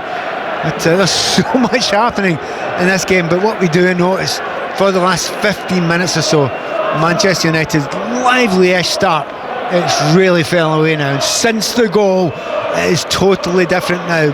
Newcastle have had the right attitude. They've kept going. They've not got the manager on the side, but they know how to do it. It's all over at Wembley. Silverware for who, Aaron Paul? For Peterborough United, they've retained the EFL trophy. Birmingham 0, Posh 2 after first half strikes from Harley Mills and Hector Cipriano had them comfortable for the majority of the time. Birmingham offered little on the day, but this day belongs to the Posh. Tactically brilliant, picking up their third EFL trophy title. Birmingham 0, Peterborough 2 from Wembley. Thanks, Aaron. As Newcastle come down the right-hand side, it is cleared away by Bruno Fernandes of Manchester United, trailing the Reds by a goal to nil. Ruben Amorim back down on his haunches once again. Third worst points record of any Manchester United manager to have managed over 20 games as well. Crossing from Murphy, right-hand side. It was about to get a lot worse than it looked like. Isak was making moves. Manchester United have managed to sort that out at the back. Clearing up towards the edge of the centre circle with Xerxes, who pokes a foot at it, but that's about as far as Manchester United are getting right now. Edge of the centre circle, and Newcastle regain control. It is, but it is only 1-0 just now, and they need to hang on to that, Manchester United, and make some use of these breaks. Maybe one like this. Dalot coming down the middle, Garnacho to his right hand side, takes a touch in the penalty area and then slides it into the bottom left hand corner. Manchester United are level in a game of so few attacks for the Reds. They broke away with Diogo Dalot, and Garnacho in off the left-hand post makes it Newcastle United 1, Manchester United 1. Sucker punch, absolute sucker punch, and because Livramento had flown forward, there was a gap for Garnacho to make good use of it. He did, he got into there, huge amount still to do there. Goalkeeper slows him down, but he just calmly passes it into the net there. The Newcastle have been very brave. They keep on going for one at the back, but that was not the right time to do it. We'll have a look if there's any offside. Nah, not offside for me, that one. And for Garnacho, lovely little pass into the far corner. Might have gone through defender's legs there as he came across. Yeah, I'm pretty sure it does. Dan Burn maybe diving in there. 1-1. They were clinging on. They managed to cling on long enough to get a chance. 1-1. That goal couldn't have been any further away for the Manchester United fans, who are up and away to our left-hand side. A little strip of the top tier that they get here at St James's Park, of that huge looming stand that looks right across the city in Newcastle. All of them turned to jaunt with the Newcastle fans, who are level with them at the top of that stand. But in a game, a few chances for Manchester United, and they have taken their opportunity. They are level, and that's just a little dint to Newcastle United's hopes of getting a Champions League spot, but they're going to try and respond quickly here with Murphy down the right-hand side. Cross comes off a sliding Harry Amas. So Newcastle United instantly have a corner on the far side. Yeah, it's 1-1, but this doesn't look like a game. It should end 1-1. There's too many chances. It's too open, which is a great thing for the neutral. Not that there are too many in here, but Newcastle must be kicking themselves. They could have been 3-0 up easily before losing that goal. So Newcastle versus Manchester United isn't likely to finish as a draw. In drifts that corner, outside Bayern claws at it. Joe Linton snatches a shot. Newcastle United haven't had a draw in any of their last 16 games, but they are level against Ruben Amorim's side. Now, what was that from Joe Linton? That was a wild shot with his right boot that span well away from the penalty area and out towards the far side. So Oscar Piastri going for that second win of the season. How's it looking, Harry Benjamin? Still holding on to it even after a safety car restart. He's got pressure from George Russell behind, but I think the Australian has it. It's Lando Norris who's doing the most fighting action though, trying to get himself onto the podium and fighting with Lewis Hamilton in the Ferrari. He's just managed to get ahead of his British compatriot. Norris up to fourth. Harry, thank you. Commentary continues on 5 Sports Extra right now. Harry Amas has taken a knock there. Newcastle United have won a corner. I mean, many a referee would have given a free kick there. He was nudged slightly, but the ache is because he went straight into Dan Burn. And Dan Burn didn't foul. He was just standing there. Like a tree, Dan Burn, isn't he? Corner far side, Trippier right-footed, again drifting towards the back post, met by Isak, who was lining up the volley. I don't know whether he properly connected with that, but now it's his turn to try and set one up. Lifts the cross in. Harvey Barnes was lurking. Lenny Yoro sees it away. Header back forward by Livramento to the right corner of the penalty area. Far side for Newcastle. Goes out for a Manchester United throw. 5 minutes from half-time. It's 1-1. That was good defending there. That's the question of whether Isak caught it. I think he caught it perfectly. But the block was magnificent. I had to be brave there to block inside. Isak's on fire today. By the way, another player is on fire. Dan Burn looks he looks incredible today. I mean, he's always a very good player for Newcastle all the time, but he has grown steadily, obviously since that famous header at Wembley, but also becoming an international, also playing, I think, in his favourite left centre-back position. I think he's better there, but he's all over the park today, and he looks as if he wants to go and win this game on his own. Certainly does. It's Newcastle here being held level, one apiece.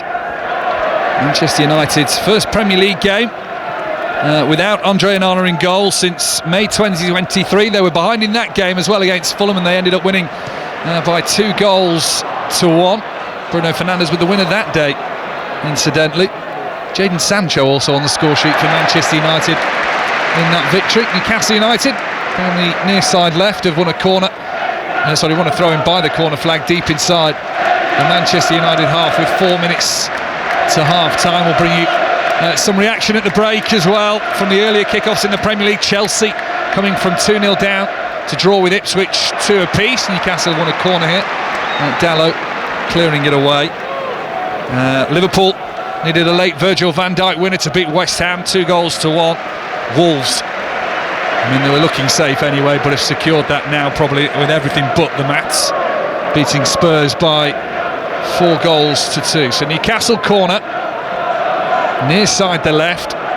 Everybody gathering towards the back post here. Trippier has floated a few in deep so far. A bit of pushing and shoving as well. So as Trippier struck the ball, the referee's going to say that'll be retaken. You don't want to give a goalkeeper anything here, because he's been confident so far. There's been maybe one little flap at a cross, but if they're going to put it on top of him, Newcastle should do it with a little bit of pace and ask him a question. So again, Kieran Trippier will set again for this corner on the left-hand side for Jason Tyndall's side this afternoon. Newcastle United assistant manager in charge in the dugout with Eddie Howe resting up in hospital. Euro's just pushed him over. That's stupid. The referee hadn't blown for the corner to be taken. Euro is booked, but no penalty will be given. No argument there whatsoever. I mean, you can see lots of you can grab a little bit, you can shove a little bit. You don't just walk over and push somebody over. That's what Euro did there. No argument at all. That's a yellow card. There's letting them know you're there, then there's literally letting them know you're there. So Euro into the book. Right, third time of asking. Kieran Trippier's corner from the left-hand side for Newcastle United. He slips as he takes the corner that floats up to the back post. It's headed on that far side, but behind from Bruno Guimaraes, Manchester United goal kick. They are quite spooked, Manchester United, about corners and free kicks getting put into the box. And no wonder. I mean, you've got Cher coming up there, you've got Big Dan Burn coming up there. Izak's good. Joe Linton's going to attack the ball as well. They're a big, strong physical side, but also actually good in the air. There's lots of big, strong lads. I'm not sure, even though he scored with a header during the week, I'm not sure Xerxes is absolutely phenomenal as a defensive header of the ball, even though he's a big lad. But that's something that's obviously very, very fearful for Manchester United. Xerxes wins that header, 10 yards or so inside the Newcastle half. Ball then goes out of play for Newcastle, throwing far side there right. Amrim still looking as agitated as he has through the majority of this game. The Reds' boss, as he tries to shout over to Mazraoui, who's the closest man to him. So we'll get all the shouts from Ruben Amrim. Cleared away by Cher. Isak will chase it down. Lindelof wants his goalkeeper to come. He was indicating for it. And in the end, the Swedish centre-back had to step in and make his own decision. I'm with the keeper there.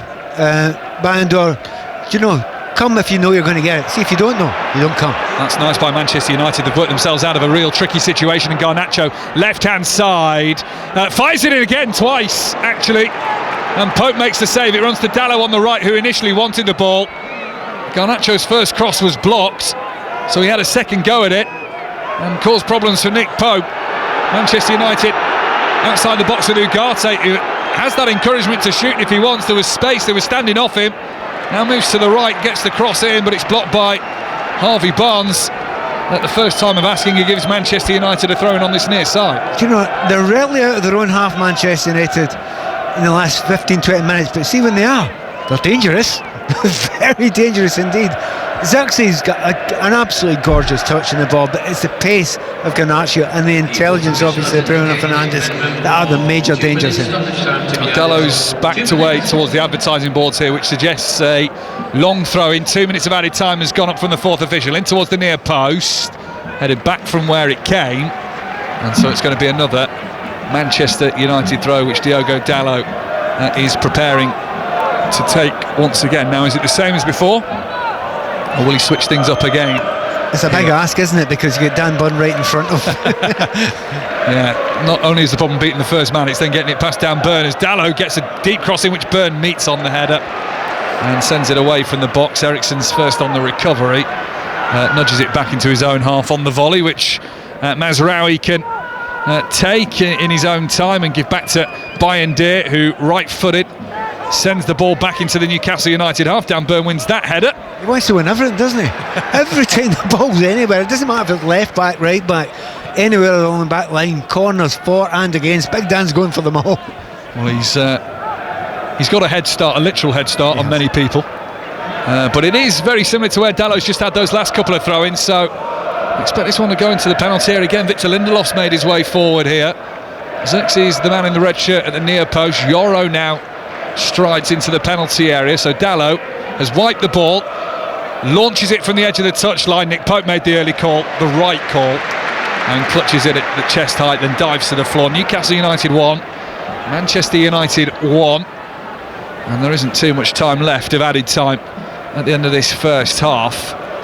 Can Newcastle United find perhaps one last charge down the field? Trippier tries to slide in Jacob Murphy, and it was past the outstretched leg of the right winger in Newcastle, so Manchester United has sent it back to Bayern Deer, and that will be that for the first half.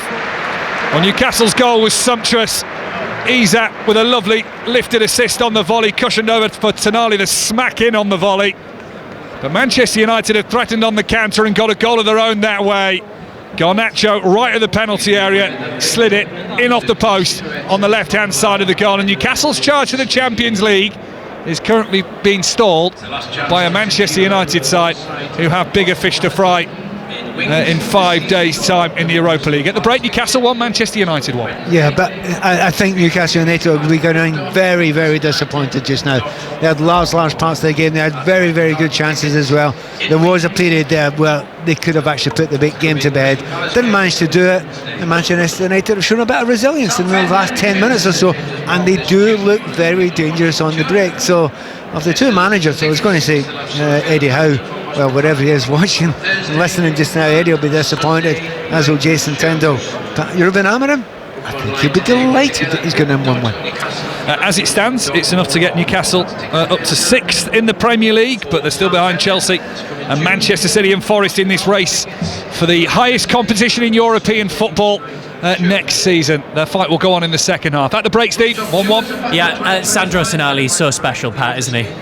Yeah, he was. I'm going to go on about the assist, because I thought Isak was extraordinary assist. I mean, he runs there and he goes beyond players, but you only do that run or make that run if you know you've got a quality player who will find you with something extraordinary. So yeah, well done Tonali, getting into the area, calm, finishes it brilliantly. That is what he's very, very special at. So yeah, he is special, but you got to give someone to put it on a plate for you. and Alexander Isak done exactly that. There's a lot of talk about Isak not scoring as many lately. Doesn't matter who scores the goal in the end. It's the fact that you actually get the goals, and Isak has been very, very special today. But as a group, Joe Linton, Tonali and Guimaraes as well, they work okay together. I just think there's more to come for them. Today, they've utterly bossed that midfield, all three of them. And all three of them, like the rest of the Newcastle fans and the manager and the assistant manager, will be gutted that they're not ahead right now. Pat, Mike, thank you both for the time being. Newcastle and Manchester United level at 1 apiece, half-time, second half commentary to come. Full times in the Premier League. Chelsea 2, Ipswich 2. Jadon Sancho got Chelsea's equaliser. We'll hear from him. Liverpool beat West Ham by 2-1. Liverpool manager Arne Slot on the way. Finished Wolves 4, Tottenham 2. The Wolves boss Vitor Pereira. You'll hear from him. We'll be back to Augusta, and then second half commentary from St James's Park. All after the news with John Barnes. The voice of the UK. This is BBC Radio 5 Live. 32 people have been killed in the northeastern Ukrainian city of Sumy in what Kyiv has described as the deadliest strike on the country so far this year. More than 80 people were injured in the attack involving Russian ballistic missiles. Igor Shapoval is head of the Sumy Regional Organisation of the Ukrainian Red Cross Society. Speaking at the scene, he described the emergency operation. We carried out the wounded. We took the wounded away on stretchers and to hospital. The wounded were of varying degrees of severity, both moderate and severe. But we were not the only ones working. The State Emergency Service was working, the military was working, everyone was helping. The Labour MP Tulip Siddiq has strongly denied any wrongdoing after officials in Bangladesh said they'd issued a warrant for her arrest. Her lawyers described claims she'd illegally received land from the regime of her aunt, the country's former Prime Minister, as completely false. The Ministry of Justice has said it will carry out a review after 3 prison officers at Franklin Jail in County Durham were injured in an alleged attack by the brother of the Manchester Arena bomber. 2 prison officers remain in hospital. And a man in his 50s has died in what Nottinghamshire police have described as a gas explosion at a terraced house in Worksop last night. Emergency services found his body among the debris. Significant damage was also caused to neighbouring properties. The Champions League on BBC Radio 5 Live. On Tuesday at 8. Aston Villa versus PSG. And on Wednesday at 8. Real Madrid versus Arsenal. And hear all the analysis and reaction on the Football Daily podcast. The Champions League. Listen live. Ask your smart speaker to play BBC Radio 5 Live. This is 5 Live Sport with Steve Crossman. Listen on BBC Sounds. 10 laps to go in the Bahrain Grand Prix. Harry Benjamin is watching. That 47 of 57, so 10 laps to go, and it's Oscar Piastri who still holds the lead, 4.3 seconds. George Russell, his nearest challenger, is in second. Charles Leclerc rounds out the podium for the time being, but Lando Norris is really piling on the pressure on the Monegasque. Just tried to move down into turn 1, but went too deep, locked up his tyres and went off the track. He'll have to regain that ground and go again as we get in the closing stages of this race. It's going to be a fight to the flag from now. Live commentary on 5 Sports Extra. Let's go back to Augusta now. Just over, 2 hours until Rory McIlroy will start his final round at the Masters. The pursuit of history will begin on 12 under, 2 shots clear of his playing partner Bryson DeChambeau. Every shot live on 5 Live. Delighted to say we can speak to a real Solheim Cup legend, multiple tour winner Trish Johnson, big part of our commentary team. Afternoon, Trish. Good afternoon, how are we? Oh, so good. I mean, not as good as you. I mean, this is going to be special. Yeah, I hope so. I've been looking forward to this from the end of play yesterday. It's been spine-tingling, really, to think what's at stake and what history could be made today. And the whole team are absolutely flying. They really are. I can't wait for it to start. I hope we're not going to be disappointed, and I hope from Rory's sake, he can come up trumps today, because if he doesn't, I think that might be more of a story. But I've got a really good feeling about today. I just think he's been very different this week. And apart from just a couple of obviously strange mishaps at the end of that first round, mostly short game, he's been sort of imperious from tee to green. And the putter has to behave, and he has to get off to a good start. And I'm hoping it's going to be, like I say, quite a day out here at Augusta. With all the love and respect in the world for correspondent Ian Carter, who we spoke to earlier, I think for elite golfers' mindset, we are coming to the right person in you. So, I mean, there'll be so many things wrapped up in Rory McIlroy's mindset today, won't there? Yeah, I think so. But, you learn from disappointment, there's no question. And obviously the ultimate disappointment from last year's US Open, I think, is something I said earlier today. Only he will know exactly how he was feeling those last few holes. Obviously 2 very short missed putts. Whether he was getting ahead of himself, thinking about lifting that trophy, whether it was just nerves or something different. As I say, this week he's been very subdued, if you like, in his celebration of any birdies. I mean, yesterday was extraordinary. I don't think he cracked a smile all day long, and playing some of the best golf and hitting a couple of iron shots that were just out of this world, but not even a smile when he knocks the putt in for eagle on the 2 par 5s that he made eagle on.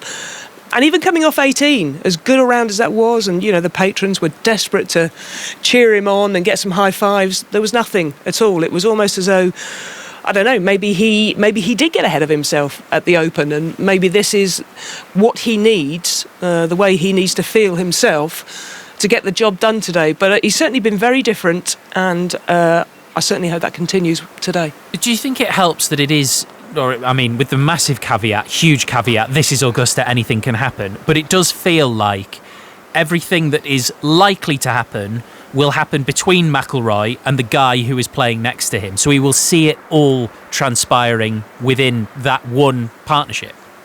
Yeah, I think it's very important, to be honest. If I was a McIlroy today, you have a number in your mind. He's 12 under par. I think if he thinks to himself, right, if I just go out and shoot 68, 69, it's perfect conditions here again. If I shoot 68, that makes me 16 under par. Well, if Bryson can beat that, then good on him, basically. And if any other player, no one else is going to get near that number.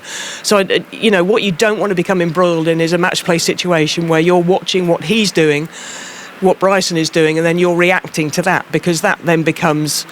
And if that happened, you never know. Someone like Corey Connors could just sneak under the radar and be involved at the end. But I think don't get involved in a head-to-head with Bryson. Bryson is going to be out there trying to gee the crowd up, get them on his side. The interesting thing for me is, and I can't wait to feel what this is like when I'm outside, who do the crowd want to win? Yeah. You've got an American who you would think 95% of the crowd would be, be backing. But I don't think it's going to be that way, because I think the history being made if McIlroy wins with his Grand Slam, obviously, and just the whole furor surrounding him winning this tournament, I feel like he's going to be the one that the Americans actually want to come up with to have the green jacket at the end of the day. I could be wrong, but it'll be fascinating to be out there and feel what that atmosphere is like between the players. Yeah, absolutely. A lot of love for Rory McIlroy, as you say, as well. Trish, thank you very much indeed. Pleasure. That's Trish Johnson, big part of our commentary team tonight. 7:25, Mark Chapman and the team live from Augusta for the final round of the Masters. You can also watch some of the best shots from round 3 right now on the BBC Sport website. Back to the football. Liverpool are now just 6 points away from a record-equalling 20th Top Flight League title. They beat West Ham 2-1 at Anfield this afternoon. Liverpool boss Arne Slot is speaking to Gary Flintoff. Well, Arne, take me into your mind. When it goes 1-1, what are you thinking? And then less than 3 minutes later, Virgil scores. What are you thinking at that point? The first thing you think is when the 1-1 goes in, they deserve that goal. Maybe I was not thinking that at that moment, but was of course very unlucky that it was an own goal. And the second thing you think is, I cannot make any substitutions anymore, and I just took Mo Salah off. Was that a smart decision? But so many times when we brought Wata in, we simply didn't concede anymore, so that was a reason to do so. But I underestimated maybe again the 11 players that were on the pitch, because what a mentality they showed. Such a difficult second half, then conceding with an own goal. You expect, maybe 1-1 is the most we can get out of this game now. But I underestimated the players, because they stood up, created the first chance, got a corner kick, scored, and won the game. It sort of felt at the start it was Mo Salah day, if you will. I think Alisson had a good claim as the game went on, and ended up being Virgil van Dijk's day. Yeah, and maybe not a coincidence that 3 of our big players that have won the league here already. I think these are also the first players you look at to stand up in difficult moments, and it's not a difficult moment on itself. It's been 32 times a difficult moment, because every game is difficult for us. But last part of the season, you're so many points clear. Of course, there's a bit of tension around the place, so you want your players that have done so much for the club to stand up, and that's what Mo, Virgil and Ali definitely did today. Arne Slot speaking to Gary Flintoff. 08085 909 693. Lines open for 606 with Chris Sutton and Robbie Savage. Robbie, good afternoon. What's on your agenda today? There's lots to get into. Yeah, there certainly is, Steve. Obviously, Liverpool, was it 13 points clear now? What a great character to win that game. So the title's theirs. They're not going to lose it from here. Wolves, what a job the manager's done. 4-2 against Spurs. Wow. how big a week is this for Ange Postecoglou? That return game 1-1 in Europe. It's a huge week for Manchester United. Also, Steve, currently 1-1 at Newcastle. Chelsea missed a chance today, home to Ipswich. What a result for Ipswich. Chelsea missing that chance to climb the table. The race for the top four is on, and Peterborough beating Birmingham in the EFL Trophy. What a win it was for Peterborough. Birmingham could have done the double after claiming the championship at the weekend. On Tuesday, I think it was. So again, what a day in sport. And then we got the golf, Steve. Looking forward to the golf. I think we're off a bit early tonight, 6:06, but get the calls in 08 085 909 693. Great stuff, Rob. Thank you very much. Mate. Robbie Savage with Chris Sutton for 6:06 08 085 909 693. The lines are open. The title in Scotland, they're not won just yet. 10-man Rangers scored a stoppage time equaliser to draw 2-2 at Aberdeen. Had they not done so, Celtic would have been champions today. The other game, third place Hibs beat Dundee by 4-0 in the Women's Six Nations. Big win for Italy. Scotland 17, Italy 25 in the Champions Cup quarter-finals. Toulouse victorious after extra time, 21-18 over Toulon. In Super League, it finished Huddersfield 18, Catalan 38. So that's 7 defeats from 7 for Huddersfield. And it's been boat race day on the Thames. Cambridge won both the men's and women's races. Almost time for the second half at St James's Park. Back to Bahrain first of all. Harry Benjamin. That 52-57, Oscar Piastri leads George Russell, but Mark Priestley, we've just seen a fantastic fight between Charles Leclerc and Lando Norris. Yeah, and it's put Lando Norris up into the podium positions in P3. That battle's been raging for quite some time, but it's Lando that's got the better of it, now chasing down the Mercedes of George Russell. There's also some issues for George Russell, potentially with technical problems on board his Mercedes. He's 9 seconds adrift of the leader, Oscar Piastri. Live commentary right now on 5 Sports Extra. 2 of the football stories for you. Peterborough have won the EFL Trophy, 2-0 winners over Birmingham City at Wembley. And Manchester United will be in the Women's FA Cup final. They will face Chelsea after a 2-0 victory over Manchester City at the Joy Stadium in the semi-final this afternoon. You are bang up to date. Second half commentary then from St James's Park. Newcastle, Manchester United, level at 1 apiece. Players back out on the pitch. Pat Nevins with Mike Minay.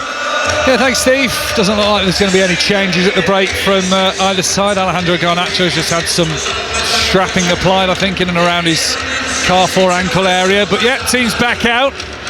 And a big second half, certainly for Newcastle United in this race for the Champions League spots. We now know that top 5 will do it this season. That was courtesy of Arsenal's win over Real Madrid earlier this week. By the way, the second legs of the Champions League quarter-finals you can hear on 5 Live this week. Aston Villa PSG Tuesday night, Real Madrid Arsenal on Wednesday night. We are back underway here at St James's Park then. Fans, plenty of them still filtering in from their half-time refreshments. The home side, who took the lead through Sandro Tonali, now left to right in the second 45 minutes. Thick black and white stripes on the shirts, vertical stripes with the black shorts and the black socks to match. Manchester United now right to left, attacking the end where their fans are housed right up in the sky of St James's Park.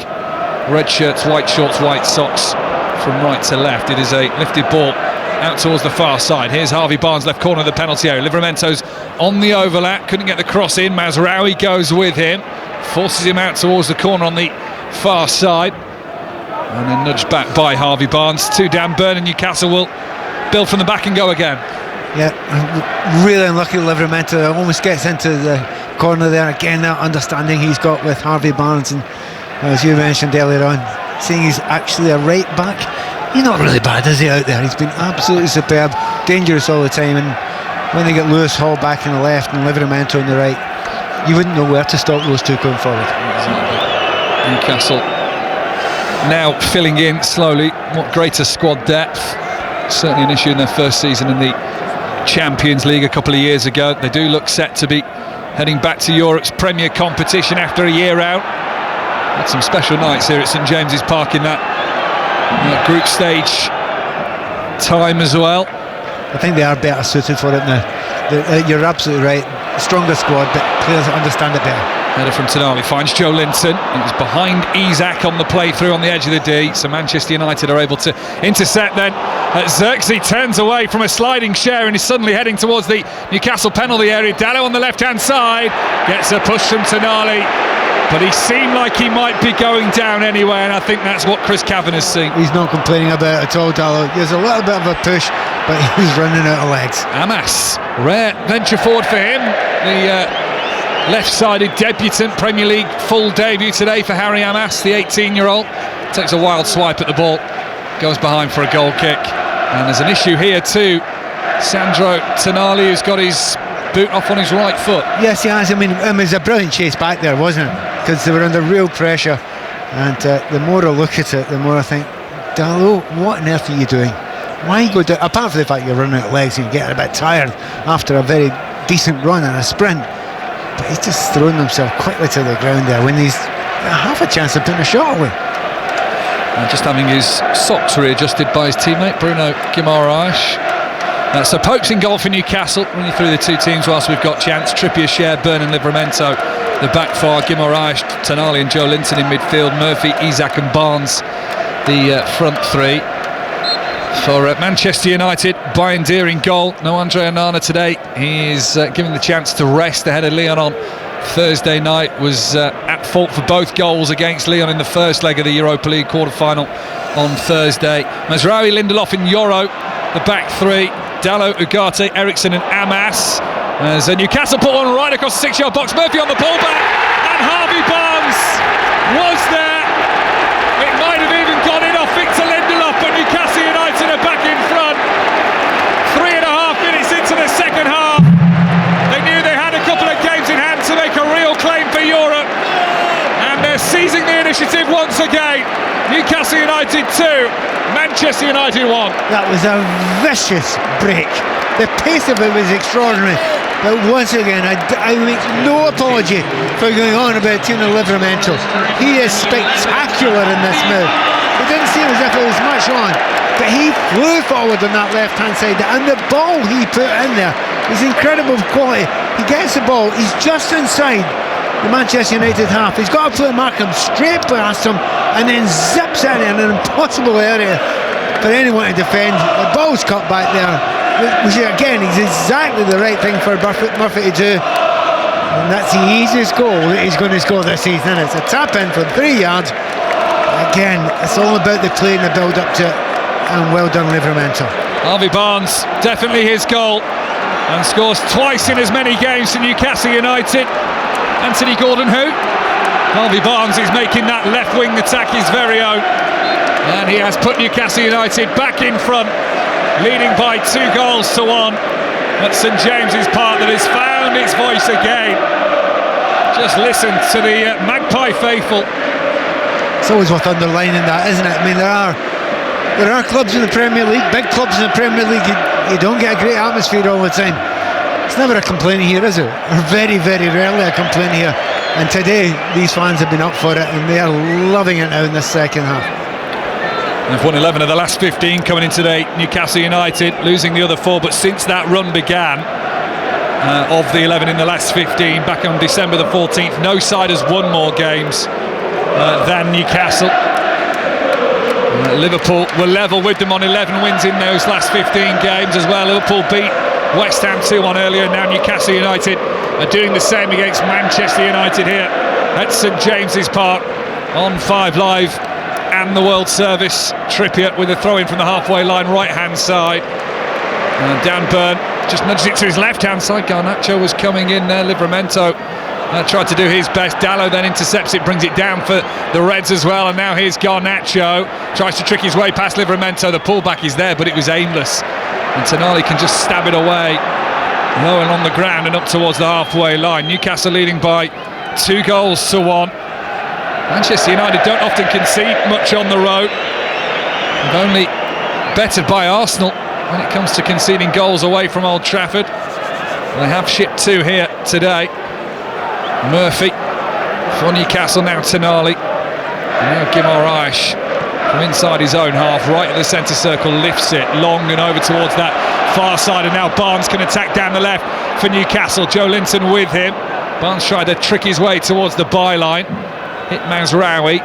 Comes to Joe Linton, who finds Tonali in space. 25 yards from goal. Chose not to shoot on this occasion. Murphy might on the edge of the D. Showed too much of the ball to the Manchester United defence, and now Xerxes got to try and take it up towards the halfway line. Misses the challenger, Trippier as well. Xerxes still going. Fernandes to his left-hand side. Still Joshua Xerxes here. All the way out to the right corner of the penalty area. Then he holds it up. Hamstring's gone. Yeah. Oh, what a shame for what a real shame there from Xerxes. Brilliant run he'd gone in. He'd gone around 3, 4, maybe 5 players, and then it was just as if he'd been shot in the back of the leg. What a shame. It looks like Rasmus Højlund's going to come on. It's all over at Bahrain. Harry Benjamin. Oscar Piastri with a dominant display takes the victory here ahead of George Russell and the Mercedes, who just about held on from a fast-charging Lando Norris, who still holds the lead of this championship but finished in 3rd.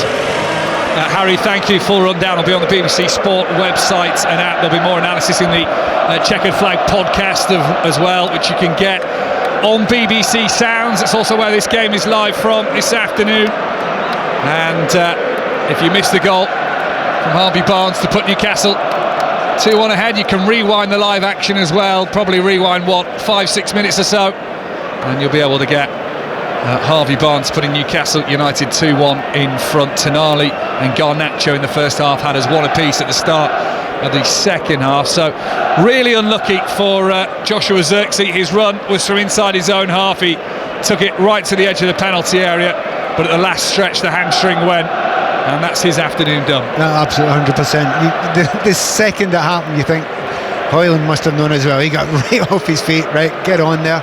So he'll be almost certainly coming on in a minute. He's not got his top off yet quite, which surprises me somewhat. Unless they're thinking of a different, maybe they're thinking of something else. Yeah, they are thinking of something else. Yeah. Oh, actually, it's a triple substitution they're going to make. Yeah, triple substitution by Ruben Amorim in his black hoodie with the white stripes on it. He's just going to have a quick word with Rasmus Højlund. That'll be like for like, so that's Xerxes for Højlund. The other change is going to see Manchester United's goal scorer Alejandro Garnacho replaced by the returning Mason Mount, who is increasing his fitness all the time. And Harry Amas, his full Premier League debut starting today for the first time for Manchester United, is off. On comes Patrick Dorgu in his place. Yeah, now, young Amas, I have to say, he does not look out of place in any way whatsoever in that team. Don't think he really did anything particularly wrong. He looked comfortable on the ball. Every player that he was playing with was comfortable getting him on the ball as well. I think he done himself proud today, and my eyebrows are slightly raised at him coming off, and also maybe Garnacho coming off. Having scored the goal, looking dangerous when he gets on the ball, but 2-1 down, they've got to do something now. So triple substitution by Ruben Amorim, who is averaging 1.15 points per game in the Premier League. Only 2 of the managers who've managed Manchester United for more than 20 games in the top flight have suffered worse points per game than Ruben Amorim. If you assume that 3 points is what was awarded for a win all throughout history, then A.H. Albert, Manchester United's first ever manager, is their worst ever manager. And Scott Duncan from the 1930s, who averaged a point a game as well. I'm quite intrigued to see, just now. I mean, in the end, Amorim, you've got to give him till next season. It's got to be his team next season, and we'll find out. So I wouldn't be pointing too many fingers towards him. However, he's made a few changes here. They're bold. One of the big ones is one I would want to see if I was a Manchester United fan. Eriksen further up the field. Get him in the 10 position. That's where he's absolutely at his best.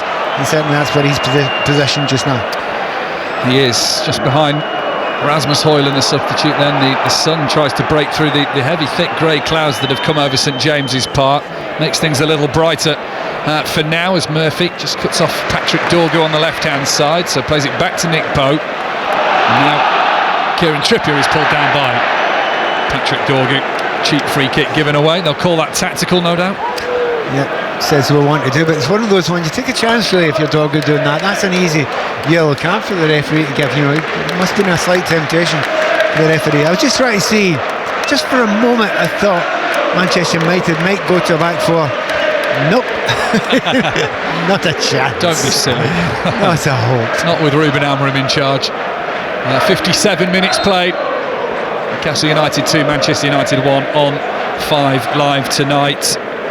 More drama to come, no doubt. Can Rory McIlroy hold on at the Masters? You'll hear every shot from 7:30 tonight. Mark Chapman and the team from Augusta. As Bayern Deer plays a sloppy pass inside his own penalty area. There wasn't a lot Bruno Guimaraes could do at that point, but Murphy then lifts it in over the head of Tonali. Ugarte keeps it in. Dorgu makes sure it doesn't go out for a corner and sends it for a throw-in by the corner flag on this right-hand side. Well, keeper's just too slack there, isn't he? Too confident, overconfident, but I just always feel sorry for the keeper's been expected to play out from a position that's hard to do so. Guimaraes, Murphy in from the right, he's got 3 red shirts around him, trying to dance his way past Patrick Dorgu. Cross comes in, the slide from Dorgu results in a Newcastle United corner on this near side. It's interesting to watch Hoyland there. He has no idea where he's to go at a corner, and he's shouting over to the manager, where did I go? I think he's figured it out now. Amorim takes his seat back in the dugout. Jason Tindall in his white hoodie. 2 very relaxed looking managers in their fashion this afternoon. And we wish Eddie Howe well, of course, in his recovery after taking the hospital early this week. And if you're listening, Eddie, to how your side's getting on, then we do send our best wishes. Short corner by Trippier in towards the near side of the penalty area. Trippier then goes over after a clash with Bruno Fernandes, which the referee has deemed fair, and the official on this near side that was right up with the action as well from that short corner. Trippier slowly gets back to his feet. Here's Isak trying to feed it on, but lazily doesn't get the connection he wants with it. Livramento had continued his run, but it's out for a Manchester United throw-in on this near side. Trippier's just gone down again. I'm not sure, but we'll see it again here. I didn't think it was a foul, and I've seen it again now, and I'm pretty confident it wasn't a foul. There's a coming together without a doubt with Bruno Fernandes, who said to Trippier, I didn't mean anything there, you just ran into me, and Trippier accepts it well. Clash of the knees, and Trippier just rubbing his left knee. It is back in position. So United have made that triple change. Pat, do you think who gets the call on Newcastle subs? Is that Jason Tindall, or is it predetermined? Part of it maybe predetermined, but in reality you've got to see what's going on. Is anyone suffering from a little injury? Anyone slowing down a little bit? I mean, you might have predetermined that you bring on Anthony Gordon and you take off Barnes. Well, why would you just now? Because they look absolutely fantastic out in that left-hand side. Barnes, his understanding with Livramento on that left-hand side is as good as any in the league at the moment. Harvey Barnes, the difference in this game so far. Newcastle leading by 2-1 as we almost hit the hour mark at St James's Park. Dorga's got to watch himself. I mean, he's hardly kicked the ball, but he's already dragged back 3 players. I mean, the referee's saying calm down, calm down. And the Newcastle players are around saying, is he playing rugby or football here? Well, he's only been at the club since January, but certainly isn't scared to make a challenge. He was sent off in that home game against Ipswich in February. I'm watching Trippier down here. I hope he's okay. He's limped a little bit, and he's slipping and sliding a little bit. I've noticed that. The thing is, nobody's actually put him under any one-to-one pressure, so we shall see if Manchester United can do that. It's Trippier's delivery from the free kick on the halfway line towards Dan Burn, who tries to cushion it down. Dorgu will have to readjust. So will Alexander Isak, and the Swede does it better. Headed out towards the far side. Cross comes back in towards Burn from the left. From Fabian Schär. So the 2 centre-backs causing problems for the Manchester United defence there. Now Guimaraes can turn central position inside the Manchester United half. Isak just outside the penalty area, lays it to the right for Murphy. It's a cross deep towards the back post. It is Burns' header that goes over the bar, and behind for a Manchester United goal kick. Newcastle still lead 2-1. He is astonishing, Dan Burn, isn't he? I mean, he's right. He's basically centre forward there, and that's in the middle of open play. He's supposed to be the centre back. He is.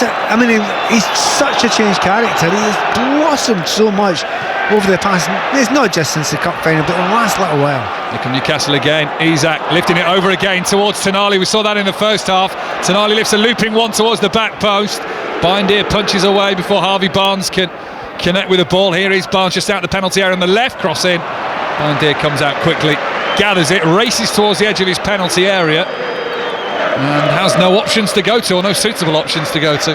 He's actually loving this, isn't he? He's absolutely loving it. There's scoops, there's tricks, backflips, but there's only one thing that he wants: someone to give him a chance. He's had one half chance in the game today, hasn't he? Header, couldn't quite get it on target. It's scored in the reverse. Alexander Isak in Newcastle's 2-0 win at Old Trafford. And now come forward Manchester United with Mason Mount on the left-hand side. Dorgu will be on the overlap behind him. Cher slides in on the edge of the penalty area. Ball bounces away for a Manchester United throw-in by the corner flag, deep inside the Newcastle half on the left-hand side. Eriksen. United's counter-attacks aren't without threat, it has to be said.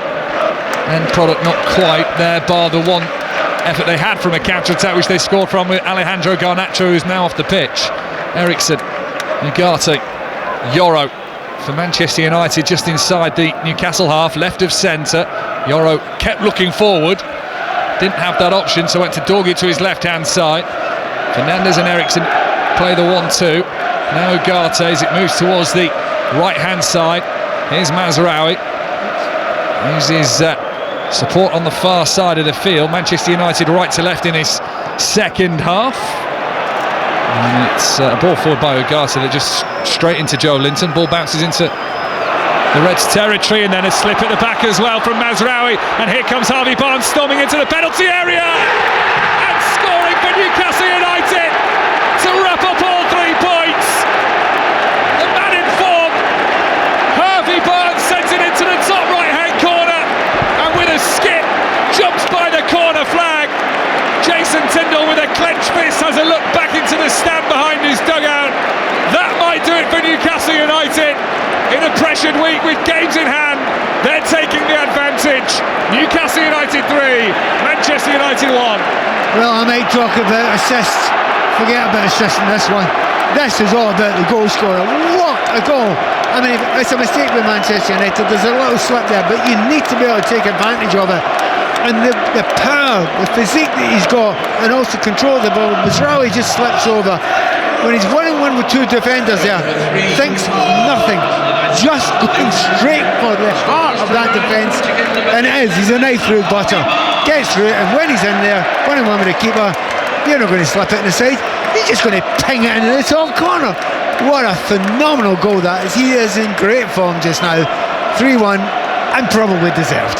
Right-footed, beautiful goal. And for the first time in 94 years, Newcastle United look set to do the league double over Manchester United. They had a 2-goal margin in December.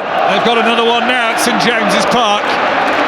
But he's on its feet. And the fans on the far side in a little strip of sunshine are dancing around with their hands above their head, clapping along. And Newcastle United are set in a big week where they had 2 games in hand over the likes of Chelsea, Manchester City and Nottingham Forest to seize the initiative and head not only for the top 5 or top 4, but they could be 3rd by Wednesday night. They take on Crystal Palace on Wednesday here at St James's Park. We'll have updates of that game for you on 5 Live as Fernandes sends the ball into the penalty area and comfortably gathered by Nick Pope. Well, I'll tell you one thing, I'm still not calling it yet. I'm not calling it 3 points yet, because Manchester United, as you said before, they do look dangerous on the break. They are capable of it, and I've seen enough of Newcastle United this season to know when they get rattled, they get rattled, and it crosses not only the pitch but into the stands as well. So if they can hold on to this and not lose a goal in the next 5 or 10 minutes or so, they should be okay. But right now, Manchester United have absolutely nothing to lose. I expect them to really go for it. Well, me and you were here, Pat, when Nottingham Forest were in town. And Newcastle were 4-1 up, and Forest ran out of time. They got it back to 4-3. Manchester United are offside here through Patrick Dorgu, and that's your case in point. Exactly, and also because as soon as the 3rd goal goes in, I'm thinking, well, who are they going to rest now for this big game that you mentioned during the week? I'm not sure you can yet. I don't know how much you want to do that. Look, they've got real quality, and I do love Miley. He's a great player to bring on. You've got Gordon back. You're going to give him a little run at some point. Having said that, I don't think Harvey Barnes will thank you for taking him off with a hat-trick possibly looming. That would be a brave decision from Jason Tindall, who stands with his hands in his pockets right now, tracksuit bottoms, white hoodie on. We will try and bring you reaction from the Newcastle United assistant manager here on 5 Live during 6:06. The number you need for that, 08085 909 693. He's Guimaraes. The fourth really would seal it for Newcastle. They're trying to get round the back of Patrick Dorgu here, who will just shield his body between the ball and Jacob Murphy, and that runs behind for a goal kick. Earlier today in the Premier League, Chelsea 2, Ipswich 2. Chelsea came from 2-0 down in that game. Liverpool beat West Ham with a late Virgil van Dijk header from a corner to beat West Ham 2-1. Wolves 4, Spurs 2. The other result, all games match of the day 2 this evening. And Bindeer sends it long from that goal kick of Manchester United. It's the halfway line, and then Guimaraes is tussling for it, goes down to the ground. Lenny Yoro just slots himself back on the left-hand side of a centre-back trio, Victor Lindelof and Nazar Mezraoui.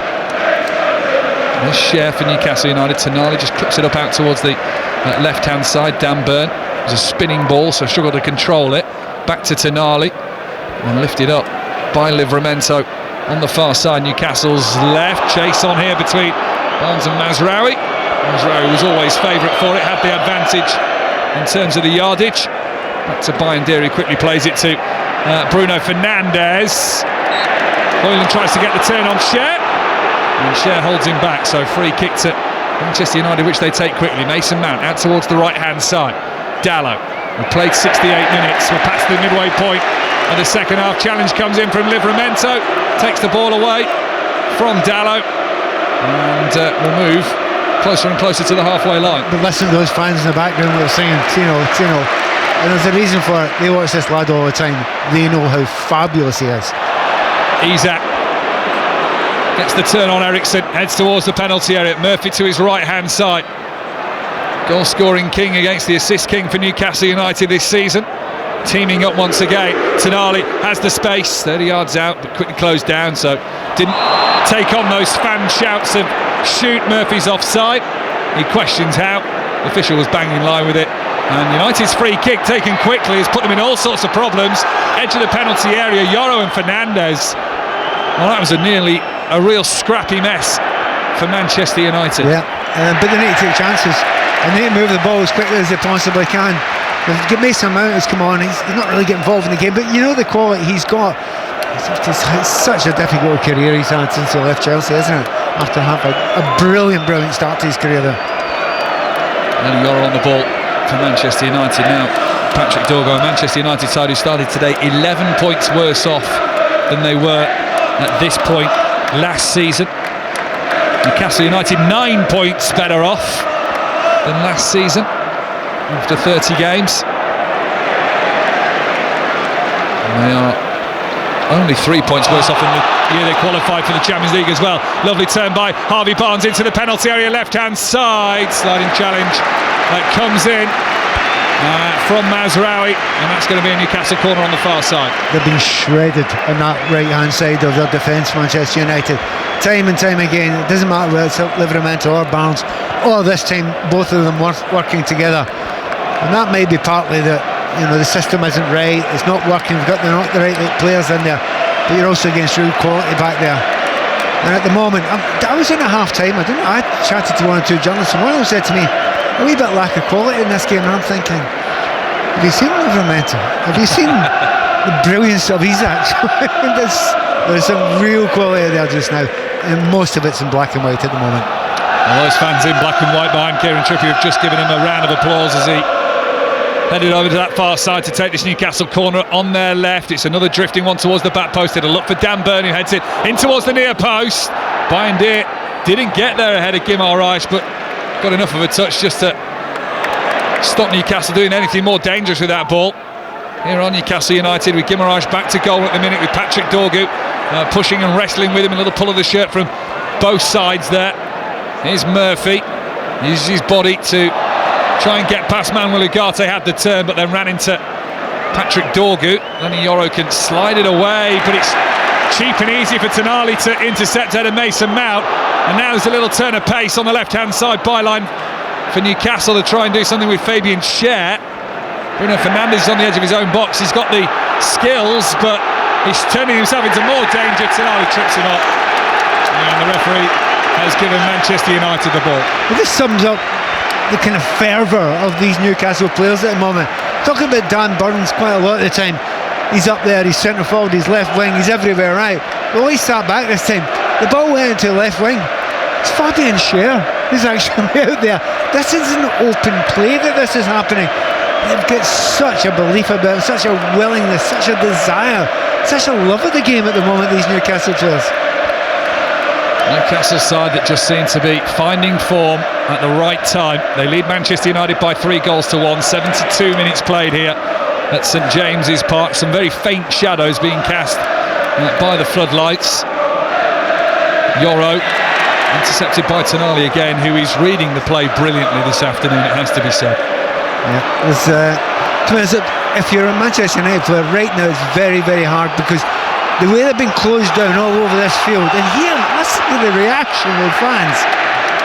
It's great from Newcastle United fans' point of view. Manchester United in all of that were playing some really clever, tricky one-touch football, but all the time black and white shirts were swarming in on them, and every time they found a way out of a tight bit of space, Manchester United, they turned themselves into another tight bit of space. And there's times during the season when you can do that, and sometimes when you can't. And with Newcastle, obviously not having this European football, it's kind of helped a little bit. They're a little bit sharper, a little bit livelier. And also the fact when players have needed rested, there's been decent backup in various areas of the field. And that's what they've tried to build here, and there's a lovely feeling about it. One of the other things you notice today, it is Manchester United are playing, and it doesn't matter if it's a poorer Manchester United than usual, you're still up for it. Manchester United side that actually dropped below Everton in the Premier League due to the goal difference swing. Here's Murphy, lifted free kick up towards the edge of the penalty area. Isak goes down in the box. Dan Burn, of course, won his header. Here's Guimaraes just to try and turn against Rasmus Højlund. Immediately Bruno Fernandes comes to join his Danish teammate. Manchester United have played their way out here, but then Patrick Dorgu swings the ball out towards the right hand side, and that just needs Diogo Dalot to change direction from the halfway line back down the touchline to keep the ball in play. 16 minutes left. You would think you'd make some changes now, though. I mean, maybe break up the game again if you're Newcastle. One or two players looking a little bit leggy in that midfield at the moment as well. Here's Højlund crossing low from the left hand side. This could be a big moment for Manchester United if they can find a route to goal. It comes to Ugarte, who low driven shot straight down the middle of goal, and Nick Pope saw it all the way. Looks like they are going to make some changes here, Newcastle United, with a quarter of an hour to go or so, and it will be Anthony Gordon to come on. Well, and if it is like for like, Harvey Barnes is going to be not the happiest man on the pitch. Yeah, but he'll enjoy the reaction he'll get because these fans know what he's done today. He has been brilliant today, and there's a big call. Who gets a shout for that number, that outside left or left wing call next week? It's a really tight one now. Yeah, it's going to be a problem that Eddie Howe and Jason Tindall will want to have, no doubt. Luke Shaw's also going to come on for Manchester United at the moment. His first bit of action in a while, as poor ball to the edge of the box from Newcastle is picked off by Dorgu, but he just passes it effectively straight back to Bruno Guimaraes, and the Brazilian is allowed to turn, plays a couple of 1-2s with Sandro Tonali midway inside the Manchester United half. In fact, there's going to be a trio of Newcastle substitutions in a moment. Emil Kraft and Callum Wilson also about to come on for the home side, who lead by 3-1. Murphy cross in towards Isak, who tried to bring it down, was stretching away from goal in doing so. Trippier will bend the ball in towards the back post. Bayindir catches. Yeah, I mean, Isak's gutted there because maybe about 6 inches closer to him, he probably brings it under his control, swivels and just taps it into the net. But I mean, he's been great this afternoon. He's probably going to go off now, and he is looking a little bit leggy, but he's put so much work in. Oh, here's Guimaraes, it's 4-1. Sloppy and mistake-ridden for Manchester United. And Bruno Guimaraes, the Newcastle captain, makes no mistake. And one-on-one with the goalkeeper, right-footed, slots it home. And Newcastle United lead by 4-1. He celebrates in the corner, and that now will guarantee 3 points for the Magpies. Absolutely, they can make those changes now to their heart's content, because this game is now over. If you're going to play the ball out to the back, you've got to get it right, and they seriously got it wrong there. Really, really poor finishes. Gimares is 1-1. He's still got the goalkeeper to beat, but he's absolutely planted it with such comfort into the net there. Really good. So Luke Shaw comes on as Manchester United make their one change. Mazraoui is the man replaced. The trio of Newcastle substitutes is going to see Alexander Isak replaced by Callum Wilson. No goal for Isak this afternoon, but a standing ovation as he heads off the field. Also off, Jacob Murphy. So that means that Harvey Barnes will stay on for his hat-trick. Anthony Gordon's going to come on this right-hand side. Emil Kraft is the other replacement for Newcastle United, as the changes are made by Jason Tindall. Yeah, and if you look at it, it's not making it markedly weaker, is it? Bringing that quality on. Does it really comfortable. Watching Gordon go to the left-hand side, maybe switch it up a little bit here. Yeah, now Barnes will just come to the right-hand side, and that is a great thing to have those two, one either side, and the dangers that they can pose to any defence in this league, or indeed any league.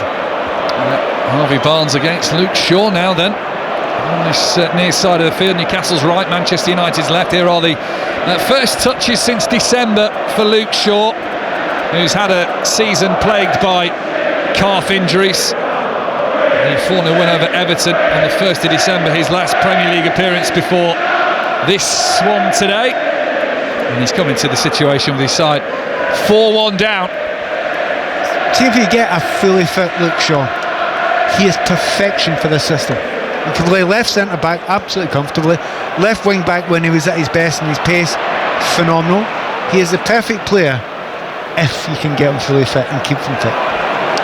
He's shown what he can do when he's fully fit for club and country, Luke Shaw. And it's keeping him fit that is the biggest problem. I did see a stat the other day that Bruno Fernandes has now overtaken him for Manchester United appearances, and Bruno Fernandes joined the club 5 years later than Luke Shaw did. Here's Guimaraes down the right-hand side. A little shove in the back from Dorgu, but all fair, and that means he overpowers his pass down the right for Emil Kraft, and that's going to give Manchester United a throw. I think when we're talking about the changes, Yoro's gone to the right centre-back position, probably perfectly comfortable there. Lindelof central, and Mazraoui going off. I think he might be secretly quite relieved. He's had a difficult time. Guimaraes, Gordon combined, edge of the penalty area, right-hand side for Newcastle. Now Gordon's got to get out of Guimaraes' way. Harvey Barnes just outside the box, 10 yards from the byline. Can't really see that gap to get the ball into the penalty area, so just lays it back down the line for Tonali for now. Newcastle United 4, Manchester United 1, with 10 minutes to go on 5 Live. Final round of the Masters to come tonight, where all eyes will be on Rory McIlroy and Bryson DeChambeau. These two go out together. You can hear every shot live from 7:30 tonight. Manchester United next in action on Thursday night. We'll bring that to you as well on 5 Live Sport. The game at Old Trafford, second leg of the Europa League quarter-final against Lyon, 2-2 after the first leg.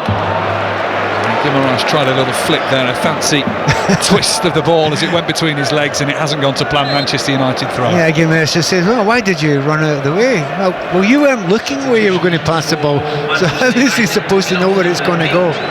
This is a big moment as well for Manchester United, getting Mainu back as well. Yeah, Kobbie Mainoo's going to come on. The 19-year-old turns 20, exits his teenage years in 6 days' time. It's going to be for the Manchester United captain Bruno Fernandes. Now, that's not a substitution you hear all too often. And is that with Thursday night in mind, perhaps knowing that this game has gone? Absolutely. I mean, he's not been sparkling today, but he's not been awful either. He's just not really been able to put an impression on this game, and that's got to do with the 3 that he's been up against. The midfield of Newcastle have been absolutely solid today.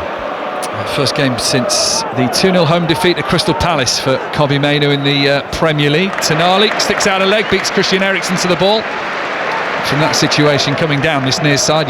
Manchester United's left.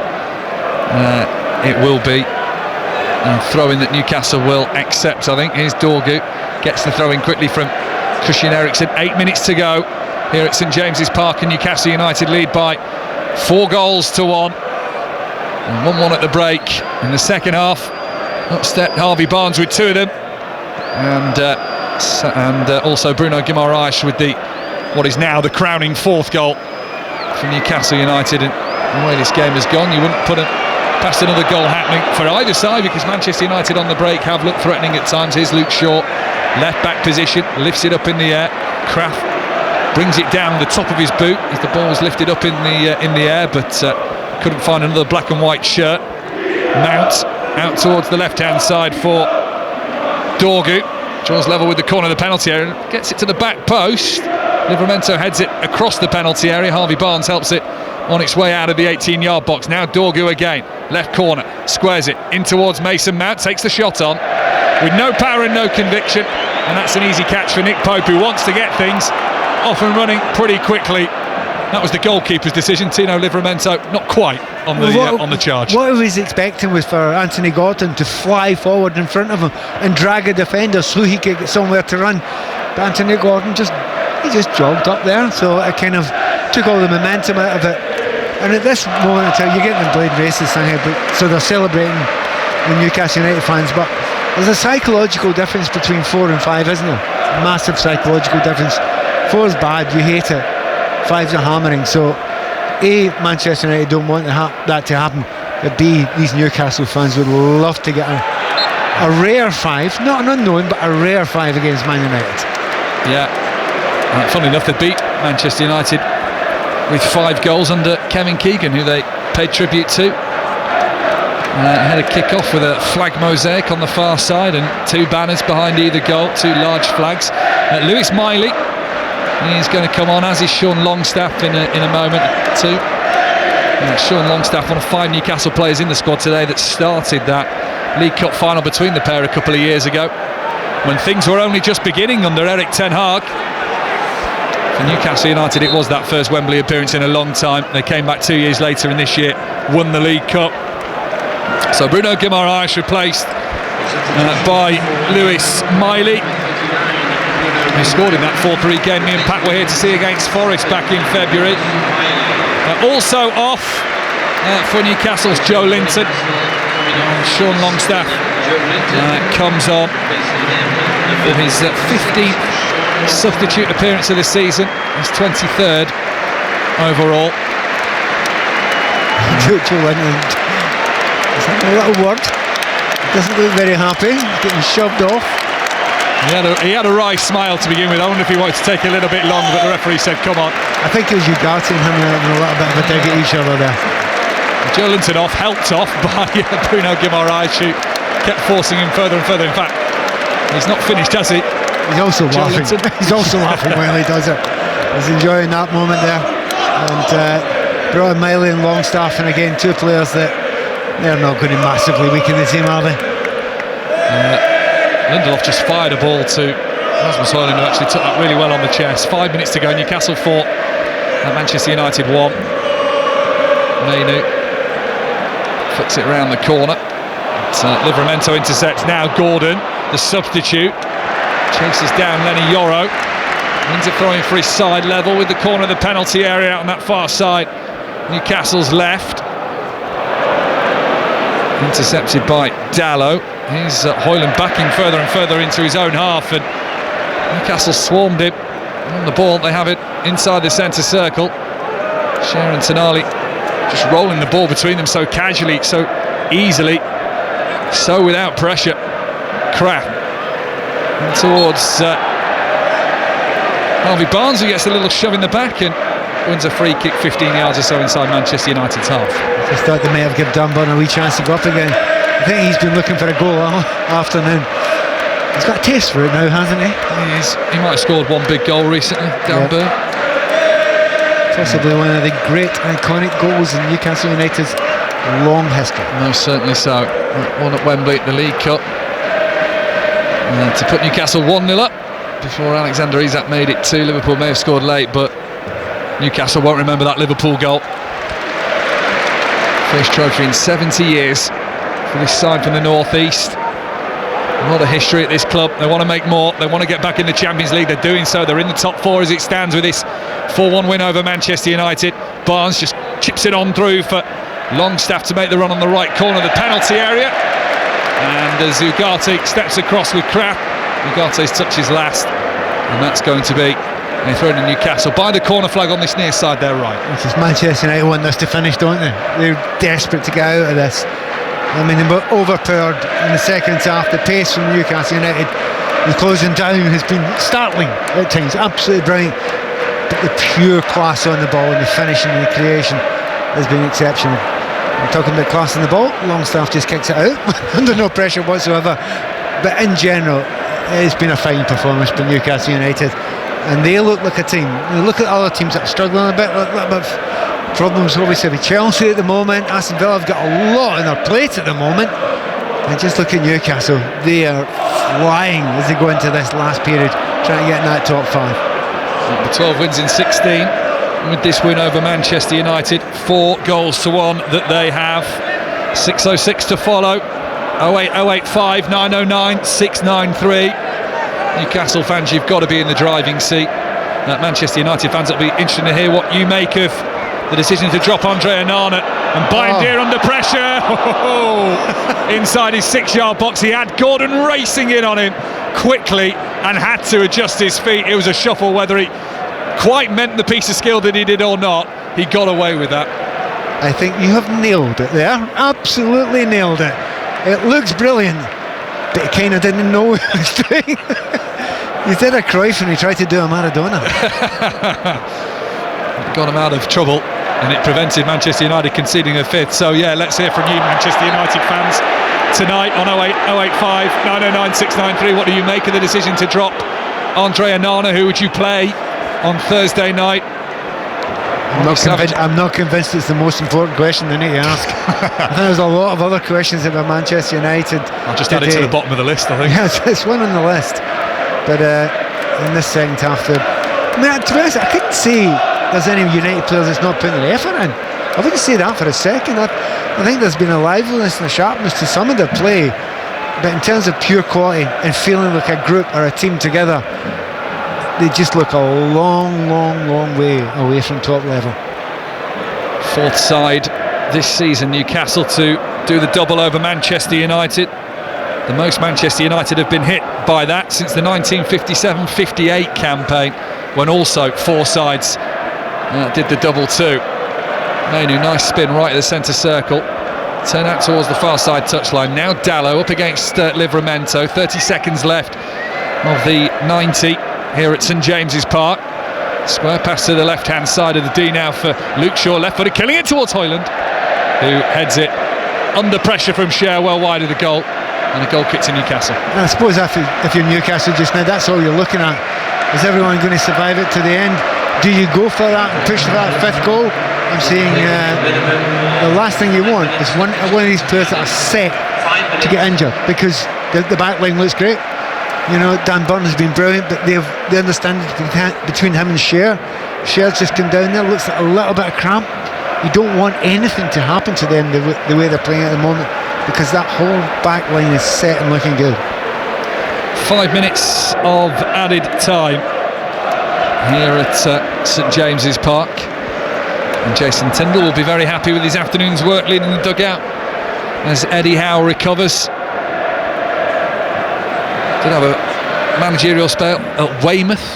Jason Tindall back in 2007-2008, sacked after a year, and then did manage Bournemouth for the best part of 6 months in August to February 2020 to 2021.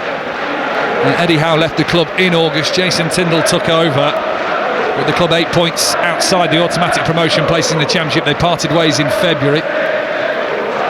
Do you know, I'd be intrigued if we do get a chat to Jason after the game, how much he'll say. I just send him out and told him what to do, as in do what you always do, because that's, you know, the system hasn't changed, the team hasn't changed, personnel, nothing has changed, just a little bit sharper and livelier than I've seen them in a number of games recently, because this has been one of their best performances and they've had a few good ones, Barnes was just motoring towards the penalty area there, midway inside the Newcastle half. Dorgu challenged him. Dorgu's since gone down, and that's a free kick to Manchester United. Will Barnes get chance?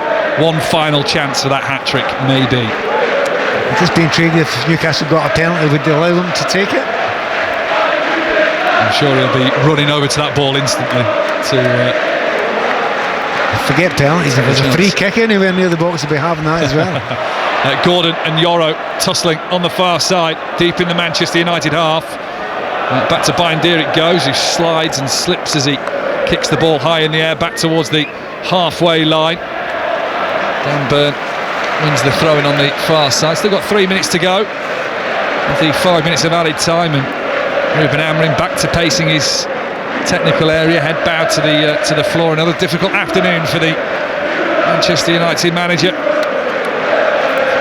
Thrown on the halfway line to Newcastle, which they send into the Manchester United half. It is headed by Lindelof. Here is Mainu with a little flick through. Now Mount, two returning players from injury. Livramento sends it back to where it came, the edge of the Manchester United penalty area, where Bindir chests it down, then controls it. Here comes the pressure from Callum Wilson. Longstaff will join that little gathering as well. Clearance away from Bindir, not even playing it short to his defence, was taking no chances. Tonali, Barnes was just wrong-footed, and that allows Luke Shaw to come away. Now Rasmus Højlund across the halfway line. He is looking towards the Newcastle 18-yard box. He has Shaw on the overlap. It might be Højlund all the way here. Angle is tight. Shot takes a touch off the boot of Fabian Schär, carries wide of the left-hand post. Manchester United have a late corner. Not interested in anything at all else there. Højlund, he wants to score a goal, and he wants to get that number 9, that shirt. You have the shirt, but he wants to position the centre forward his own. So he didn't look anywhere else. The shot would have been on target, but there was always a player in there, so he's probably got the best he could have there. Corner taken to the edge of the penalty area by Eriksson. Shaw gives it in back. Eriksson whips it in. Downward header from Livramento away from the penalty area. Shaw will be first to it, but he's retreating back into his own half, and in fact goes all the way back to Altay Bayindir, his Premier League debut, one to forget. In place of Andre Onana, he's conceded 4 this afternoon. No glaring errors for the 4 goals, but no goalkeeper will want to concede 4 on any given day. Into the final minute of added time. Mainu left corner of the penalty area. Barnes wins the challenge, and it's brought away, and Tonali will come down the middle of the pitch. He's only got Wilson with him, who keeps trying to stall his run to stay on side. Tonali pulls well out wide to the far side left. Yoro goes with him by the corner flag.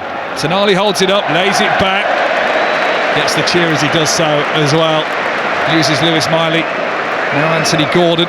Newcastle in no rush to get this towards the penalty area. Livramento back towards the halfway line, and Dan Burn comfortably has it for Newcastle. They're loving it, these Newcastle fans now. There seems something just slightly different about Newcastle now since they won that cup. There's a real... It's that classic one. They thought they were good enough before that. Now they know they're good enough because you've actually got that trophy, and there is a swagger, and they've had a swagger for large parts of the second half. The shackles are off, the weight's been lifted, and with 4 goals this afternoon, Newcastle United rise into the top 4 of the Premier League. First half, Tonali put them in front, Garnacho levelled, but then it was a brace from Harvey Barnes before Guimaraes wrapped it all up. And Manchester United may have their focus more on Thursday night in the Europa League and getting past Lyon, but once again in the Premier League, they have fallen well short. For Newcastle, who had 2 games in hand, one of them gone this afternoon now, they knew they had to seize the initiative, and boy have they. They're into the top 4. Newcastle United 4, Manchester United 1. Just looking at the Premier League table, Pat Nevin, this time next week, Liverpool could be celebrating winning the Premier League. Meanwhile, we have got just 3 points between Nottingham Forest in 3rd and Aston Villa in 7th. That race for Champions League places that Newcastle United are right in the middle of is going to sustain us all the way through to the final day, you feel? Look, it's a race, and if you're zipping along that motorway, Newcastle United on the outside lane right now, and they are got their foot to the floor. Is that 8 wins in 11 domestic games? 2 of those ones that they didn't win, one was against Liverpool, one's against Man City. That's fair enough. They're on phenomenal form just now, and they're flying, and they look to have lots and lots of backup as well. Aston Villa, they're right in there as well. They're in a good run, you can't argue with that. But they've got a lot of things on their mind. They've got cups in their mind. So they're going to be pushed a bit. Chelsea not flying at all. Stuttering along, maybe in the middle lane. So it's going to be really tough. But you watch Newcastle playing like this, and another home game against Crystal Palace here on Wednesday night. If they win that one, they're in third place, and B, the next game is against, I believe, Aston Villa. And they could be almost there, home and host, 3 games down the line. It is that close for Newcastle United just now, but it's that close for everyone if you go for a run. So right, what a great end we've got to this season for those positions. Pat, Mike, thank you very much indeed. Pat Nevin and Mike Minay inside St James's Park, where it's finished Newcastle United 4, Manchester United 1. As far as Manchester United go, by the way, because we're talking about the top 5, they are 17 points off 5th position in the Premier League, which is the exact number of points that they are above Ipswich Town in the relegation zone. 08085 909 693. Get your calls in. Don't forget, in exactly an hour's time, coverage of the final round of the Masters here on 5 Live with Mark Chapman and the team. Now it's time for 606 with Chris Sutton and Robbie Savage. Are you ready to have your say in the UK's biggest football debate? Your teams, your views. Get ready. This is 606 with Chris Sutton and Robbie Savage on 5 Live. Welcome to 606. Chris and I are here until 7:25, taking all your calls before live coverage of the final round of the Masters. Earlier, it was a nervous afternoon at Anfield. Here it is, headed down and in! Van Dijk! It's Virgil van Dijk! And the captain immediately makes up for the error at the other end. New contract round the corner, and he proves his worth here at Anfield. Liverpool 2, West Ham 1. Moments before, Chris, they're going to get it. The 20th title, the joint with Manchester United. It's theirs. Give it them now. Yeah, they should do. Huge 3 points. And Virgil van Dijk, John Murray said, didn't he, in commentary, it's the contract is round the corner. Mo Salah has signed. Can they go on next season, Rob, and really dominate for years to come, this Liverpool team? Oh, yes. Liverpool and West Ham fans, we want to hear from you. Call us on 08285 909 693. It's in James's Park. It was all about the race for the Champions League. Oh, here's Guimaraes. It's 4-1. Sloppy and mistake-ridden for Manchester United. And Newcastle United lead by 4-1. He celebrates in the corner, and that now will guarantee 3 points to the Magpies. This is BBC Radio 5 Live. Call free 08085 909 693. Text 85058. Text will be charged at your standard message rate. Visit bbc.co.uk/5live terms for our terms of use and privacy notice. No Eddie Howe on the sidelines, and we wish him all the best. Manchester United were an absolute shambles. Christopher, Newcastle United, the Champions League places, they're up to 4th. Yeah, up to 4th. What a season Newcastle United are having. Massive result for them today. There's only one United, Rob, but where do Manchester United go for that? They have to finish the season strongly, in my opinion. I don't know your view. They've got to win the Europa League. Fans, well, that. But for Ruben Amorim to start next season, he needs to have a bit of faith from the fan base. But if they keep losing and playing the way they're playing, the start of the next season, blimey, the pressure's really going to be on.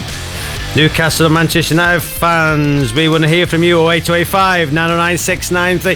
What about your Spurs, Christopher? Oh, I tell you what, Rob, another bad day for Tottenham, losing 4-2 to Wolves. I mean, fair play to Wolves. They're absolutely flying, aren't they, under Vitor Pereira? A huge week. You mentioned Manchester United. Huge week for Big Ange in the Europa, but Spurs fans, is the Europa League the only thing that can save Big Ange now? Ipswich and Chelsea fans, a 2-2 draw. What's going on at Chelsea? Didn't really do either of you any good at Stamford Bridge. Chelsea are wobbling, aren't they? Congratulations to Posh. And when I say Posh, I mean Peterborough, who beat League One champions Birmingham to lift the English Football League trophy. Were you there? Give us a call. And Rangers, last minute equaliser against Aberdeen. Wild celebrations. I mean, the league's done in Scotland, isn't it? Celtic 42 goals. Good comeback, though. Difference. Fair play, Chris. Good comeback. Come on, I mean, absolute amateur hour, Rob. Well, hang on. So you should only celebrate when you win.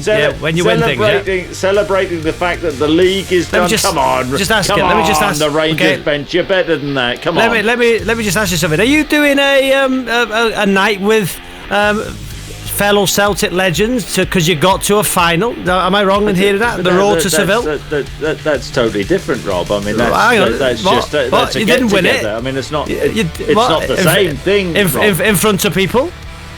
Yeah, but that's... you're doing a get-together, stories. The road to Seville. You haven't even won it. Wow. Wow. But let's hear well, here's one. Barry Ferguson made a lot of changes. Let's celebrate we didn't even win it. That's not a celebration, Rob. You ever get together? Oh, wow. Do you ever get together with your Derby team to celebrate being the worst ever team in the Premier League? But Rangers fans, can you beat Athletic Bilbao in the week? A lot of changes Barry Ferguson made today. I get why he made the changes, but let's hear from you Rangers fans. And any of my Leicester teammates where we finished 13th in the Premier League, let's have a get together and celebrate and do a question answer in front of people. Right, 08085 909 693 is the number to call.